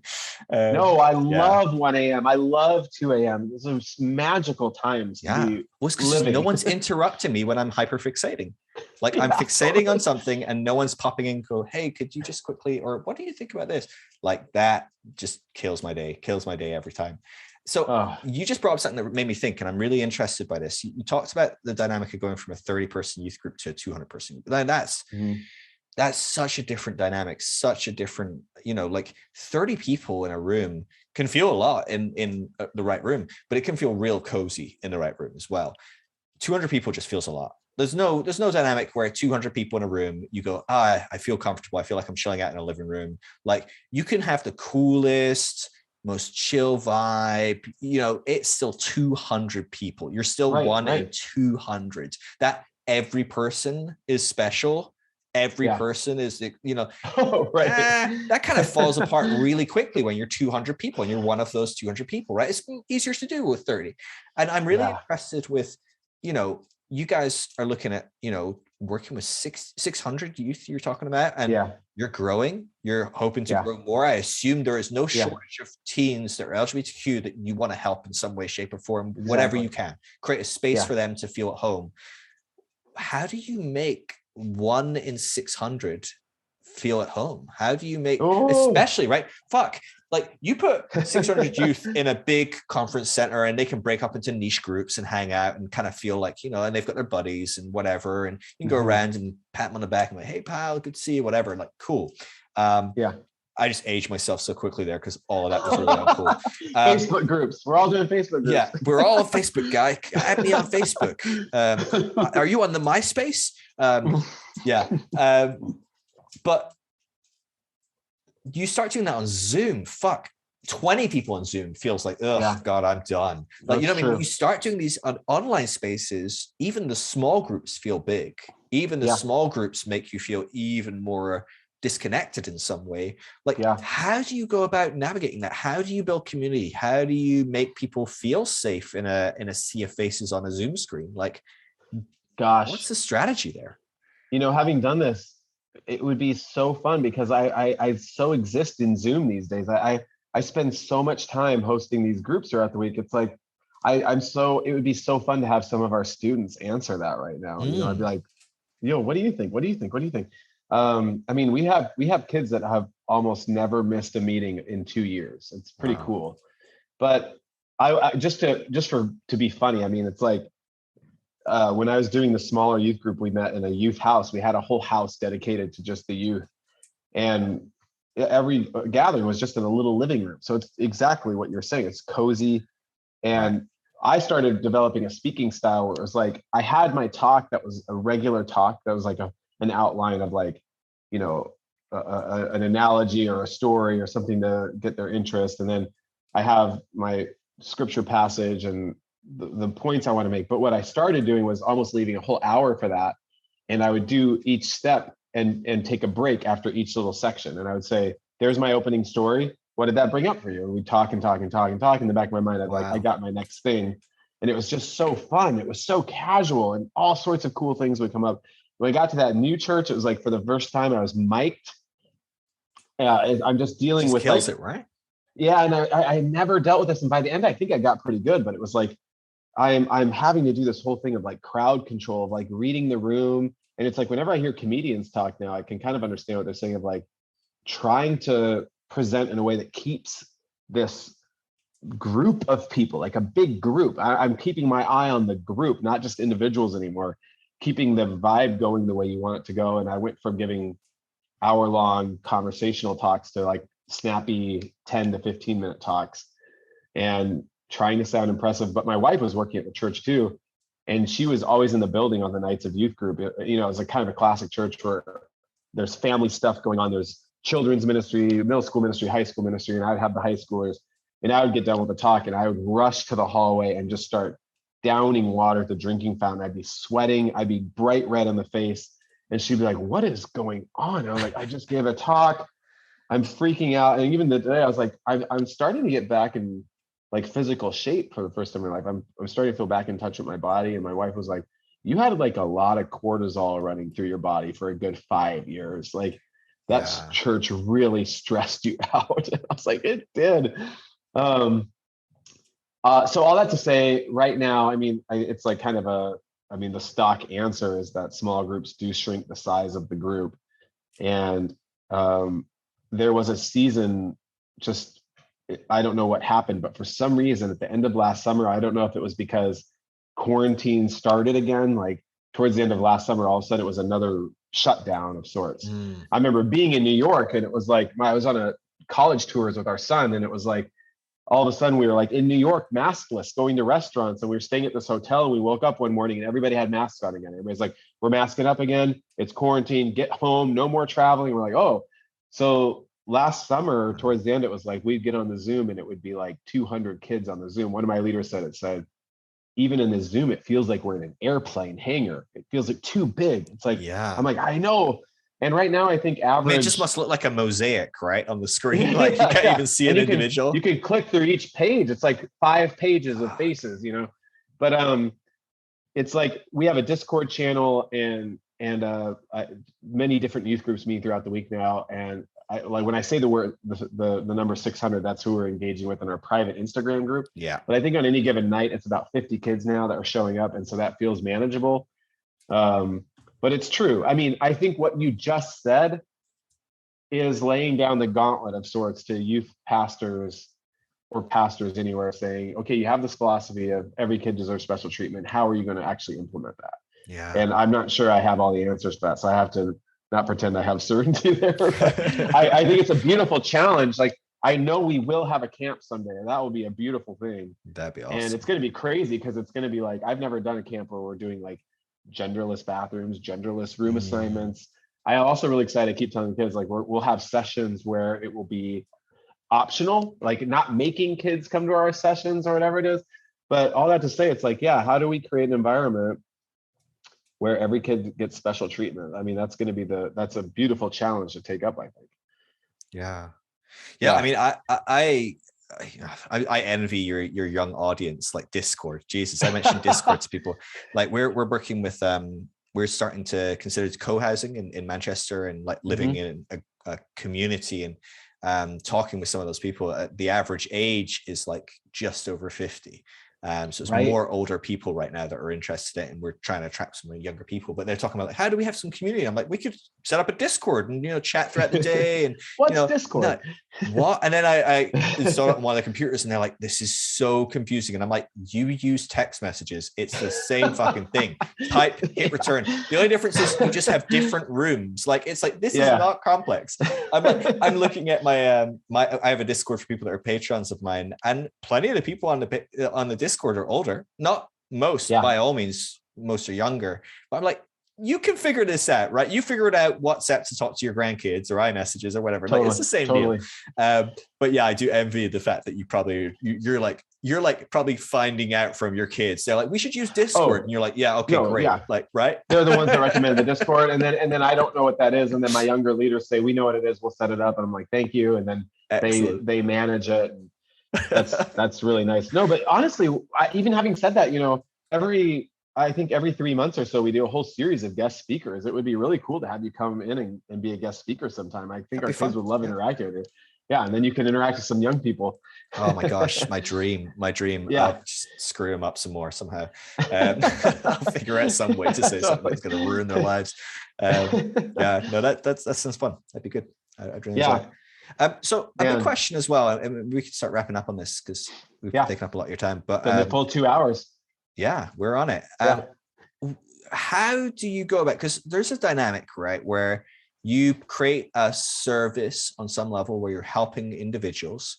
And we do live in a world where bills have to be paid, things like that have to be done. You've got a team of people that are helping you and stuff. So that, I'm sure it helps. And many of them probably volunteer. But like when you're helping, I don't know, 40-year-old white males that are working in finance, it's probably not a big deal, right? You're like, hey, dude, can you chip in? And they're like, oh yeah, here's your salary, right? You're like, it's like not a big deal. But when you're helping teens, like how are you guys financing, especially I imagine because a lot of churches maybe do feel uncomfortable with what you're doing. I imagine even thinking like you mentioned, we'd love to do a camp. And I'm like, yeah, I imagine loads of parents are signing up to send their kids to that. Right. I mean, like, lots of parents are going to be like, over my dead body, or, maybe obviously you'd have to get consent for them to go, but there's that dynamic where I'm sure it's tough for you. Like, do you have mechanisms for people to support you and things in what you're doing? Because I mean, it's a great question. Plenty of people that would be lining up to support what you're doing. Man, I love that you asked that. I mean, I would just have full transparency. I was like, one of the main motivations of coming on your podcast, like any and all things I can do to get more exposure to what we're doing is great. I mean, I think the main reason I want to come is just because I like you and I like talking to you. So this has been so fun just chatting with you. And I mean, I try, the same as you, I try to make it as enjoyable as possible. I'm sitting here drinking some beers and relaxing. But I think we are a nonprofit. We have 3 employees, me and Ashley and my director of operations, and we're in hyper fundraising mode right now. So it's like, I definitely have a lot of people here in Seattle, having been here for 20 years, parents who sort of believe in me and buy into what I do, who are like those early buy-in people, early adopters. I don't know whatever you call them in the financial terms, but like we are really definitely now in the point where we need to expand our network and get more people donating. So we have an Instagram, we have a website, affirmingyouthministries.com. There's a page where you can donate. So if anybody's listening and has the heart or the desire to participate, like what I'm trying to tell people is like, we had some big donors, living in Seattle in the realm of like Google, Amazon, Microsoft. There are some people that were able to drop some big money at the beginning, but I think what's going to sustain it is monthly donors that are giving it like the $50 level, the $10 level. So anything and everything helps. If this is a cause that you believe in, I need to start putting some of our testimonies on our website because there's so many beautiful stories from our kids. So I mean, it will be funded moving forward. I mean, this year, because it's so new, like initially it was just a quick throw together a dream, and it's like same thing that was going on with you. My wife had a full-time job, so she generously was like, I'll support this thing where you're not getting the full paycheck and insurance anymore. Now I am hired by my own organization, I guess. But this year has been about survival, quote unquote. And it's like, okay, so if we get the funding that we need, if this is a global movement, Young Life is like a $500 million organization. I would love to have employees. I would love at the very least to have a middle school digital youth pastor, a high school digital youth pastor, college digital youth pastor, and then maybe even a person on staff that does parent support. The possibilities are endless. That'd be huge. So if anybody is like vibing with any of this stuff, like just go to affirmingyouthministries.com and or call me or DM us. We're available. So I want to see it. I want to see it grow. And I think just in terms of deconstruction, whatever it is you're doing and we're doing and people are doing, I don't want to officially be in like the deconstruction movement, although I give all blessings on the deconstruction movement, not that anybody needs it from me, but I do like being part of sort of Christian Reformation. Like, and that's why it's so funny that you're talking about like new evangelicals. It is like, I've told people that I was on their IGTV talking to Tim, and people, the moment I say new evangelicals, people are like, oh, what? And I'm like, yeah, no, I do wish they would rebrand, but like, I love what they're doing. And I do think there needs to be something that is holding Christianity accountable, reforming Christianity, because people are like, okay, Christianity Today or Hillsong or whatever it is that's going on with any of these other spaces. What was it? Babylon Bee? Every day you hear something that is like falling apart. And it's like, well, then what are we doing? And so whatever this movement is of all these people sort of engaging and talking to each other, I do like what we're doing is offering an alternative in the youth ministry space to somebody that wants to continue to engage Christianity, and yet it doesn't have to be done in that flat traditional way. I know I've always said that's been the theme of the whole podcast, but that's really good. I think I answered your question. I'm great. All over the place too. Like there will be links in the show notes, so you're watching this in the description. If you're listening, there'll be a link there. And yeah, I mean, those $5 a month, $10 a month, they add up. They really do. Like, you get a decent amount of people paying that. That's a huge deal. But also, someone wants to chuck $100,000, Scott's way, and finance a few staff for a year or so. Absolutely do that. But yeah, dude, I really love what you're doing. I'm so excited that there are people in this space creating a really safe space for kids to figure it out, and for them to know it's okay not to have it figured out, that we're all figuring this out, that, hey, this adult that you're looking at, who's this incredible, stable resource in your life, is also going, I don't have it figured out though. And that's okay. Absolutely. That's okay. Gosh, I think if we all had heard that a lot more in our teens, I'd imagine a lot of us wouldn't have ended up deconstructing, or would have deconstructed in certain ways, but held on to a whole bunch more of different dynamics of our faith, of our communities. A lot of things would be a lot better if we lived a bit more like that. And so, dude, what you, Ashley, you're doing is just incredible. And so, thanks so much for coming on. I appreciate it. My audience probably skews a little older than teenage, but if you're younger, obviously, especially if you're LGBTQ, check out what these guys are doing. It's really great. We'll make sure there's links below and everything like that. Perfect. Dude, great to chat. Really, really good. Really thanks so much, Phil. I hope we get to talk again someday soon. But this was very generous of you. Yeah, absolutely. Okay, well, I'm looking forward to listening to this episode. Isn't that funny? We want to listen to our own voices. I never listen to I probably will. I do. No, I probably will. I'm not a glutton for punishment. I can't take it. I can't listen to myself. Anyway, have a good day, man. All right, cheers, my friend. Love you. Talk to you later. All right, bye. If you are deconstructing, there is no reason to do this alone. It can be an incredibly lonely process, but the deconstructionnetwork.com is a free resource to help you find others deconstructing in your local area. If you would like to support what I do, everything I do is for free, from talking to people for hours on end to producing resources and podcasts. It is only possible because people give generously. There's never any need to give. It will always be free, everything I do. But if you do, we do have an amazing private community group that we talk on over on Discord that you would gain access to. And we do regular audio and video chats on there as well. So it'd be great to see you in there. But of course, never any requirement. And of course, please come and talk to me on Instagram. I love connecting with people. I love helping people on their journey. If you need a safe space to process your deconstruction, I would love to connect. It's just @PhilDrysdale. Love every one of you. Peace.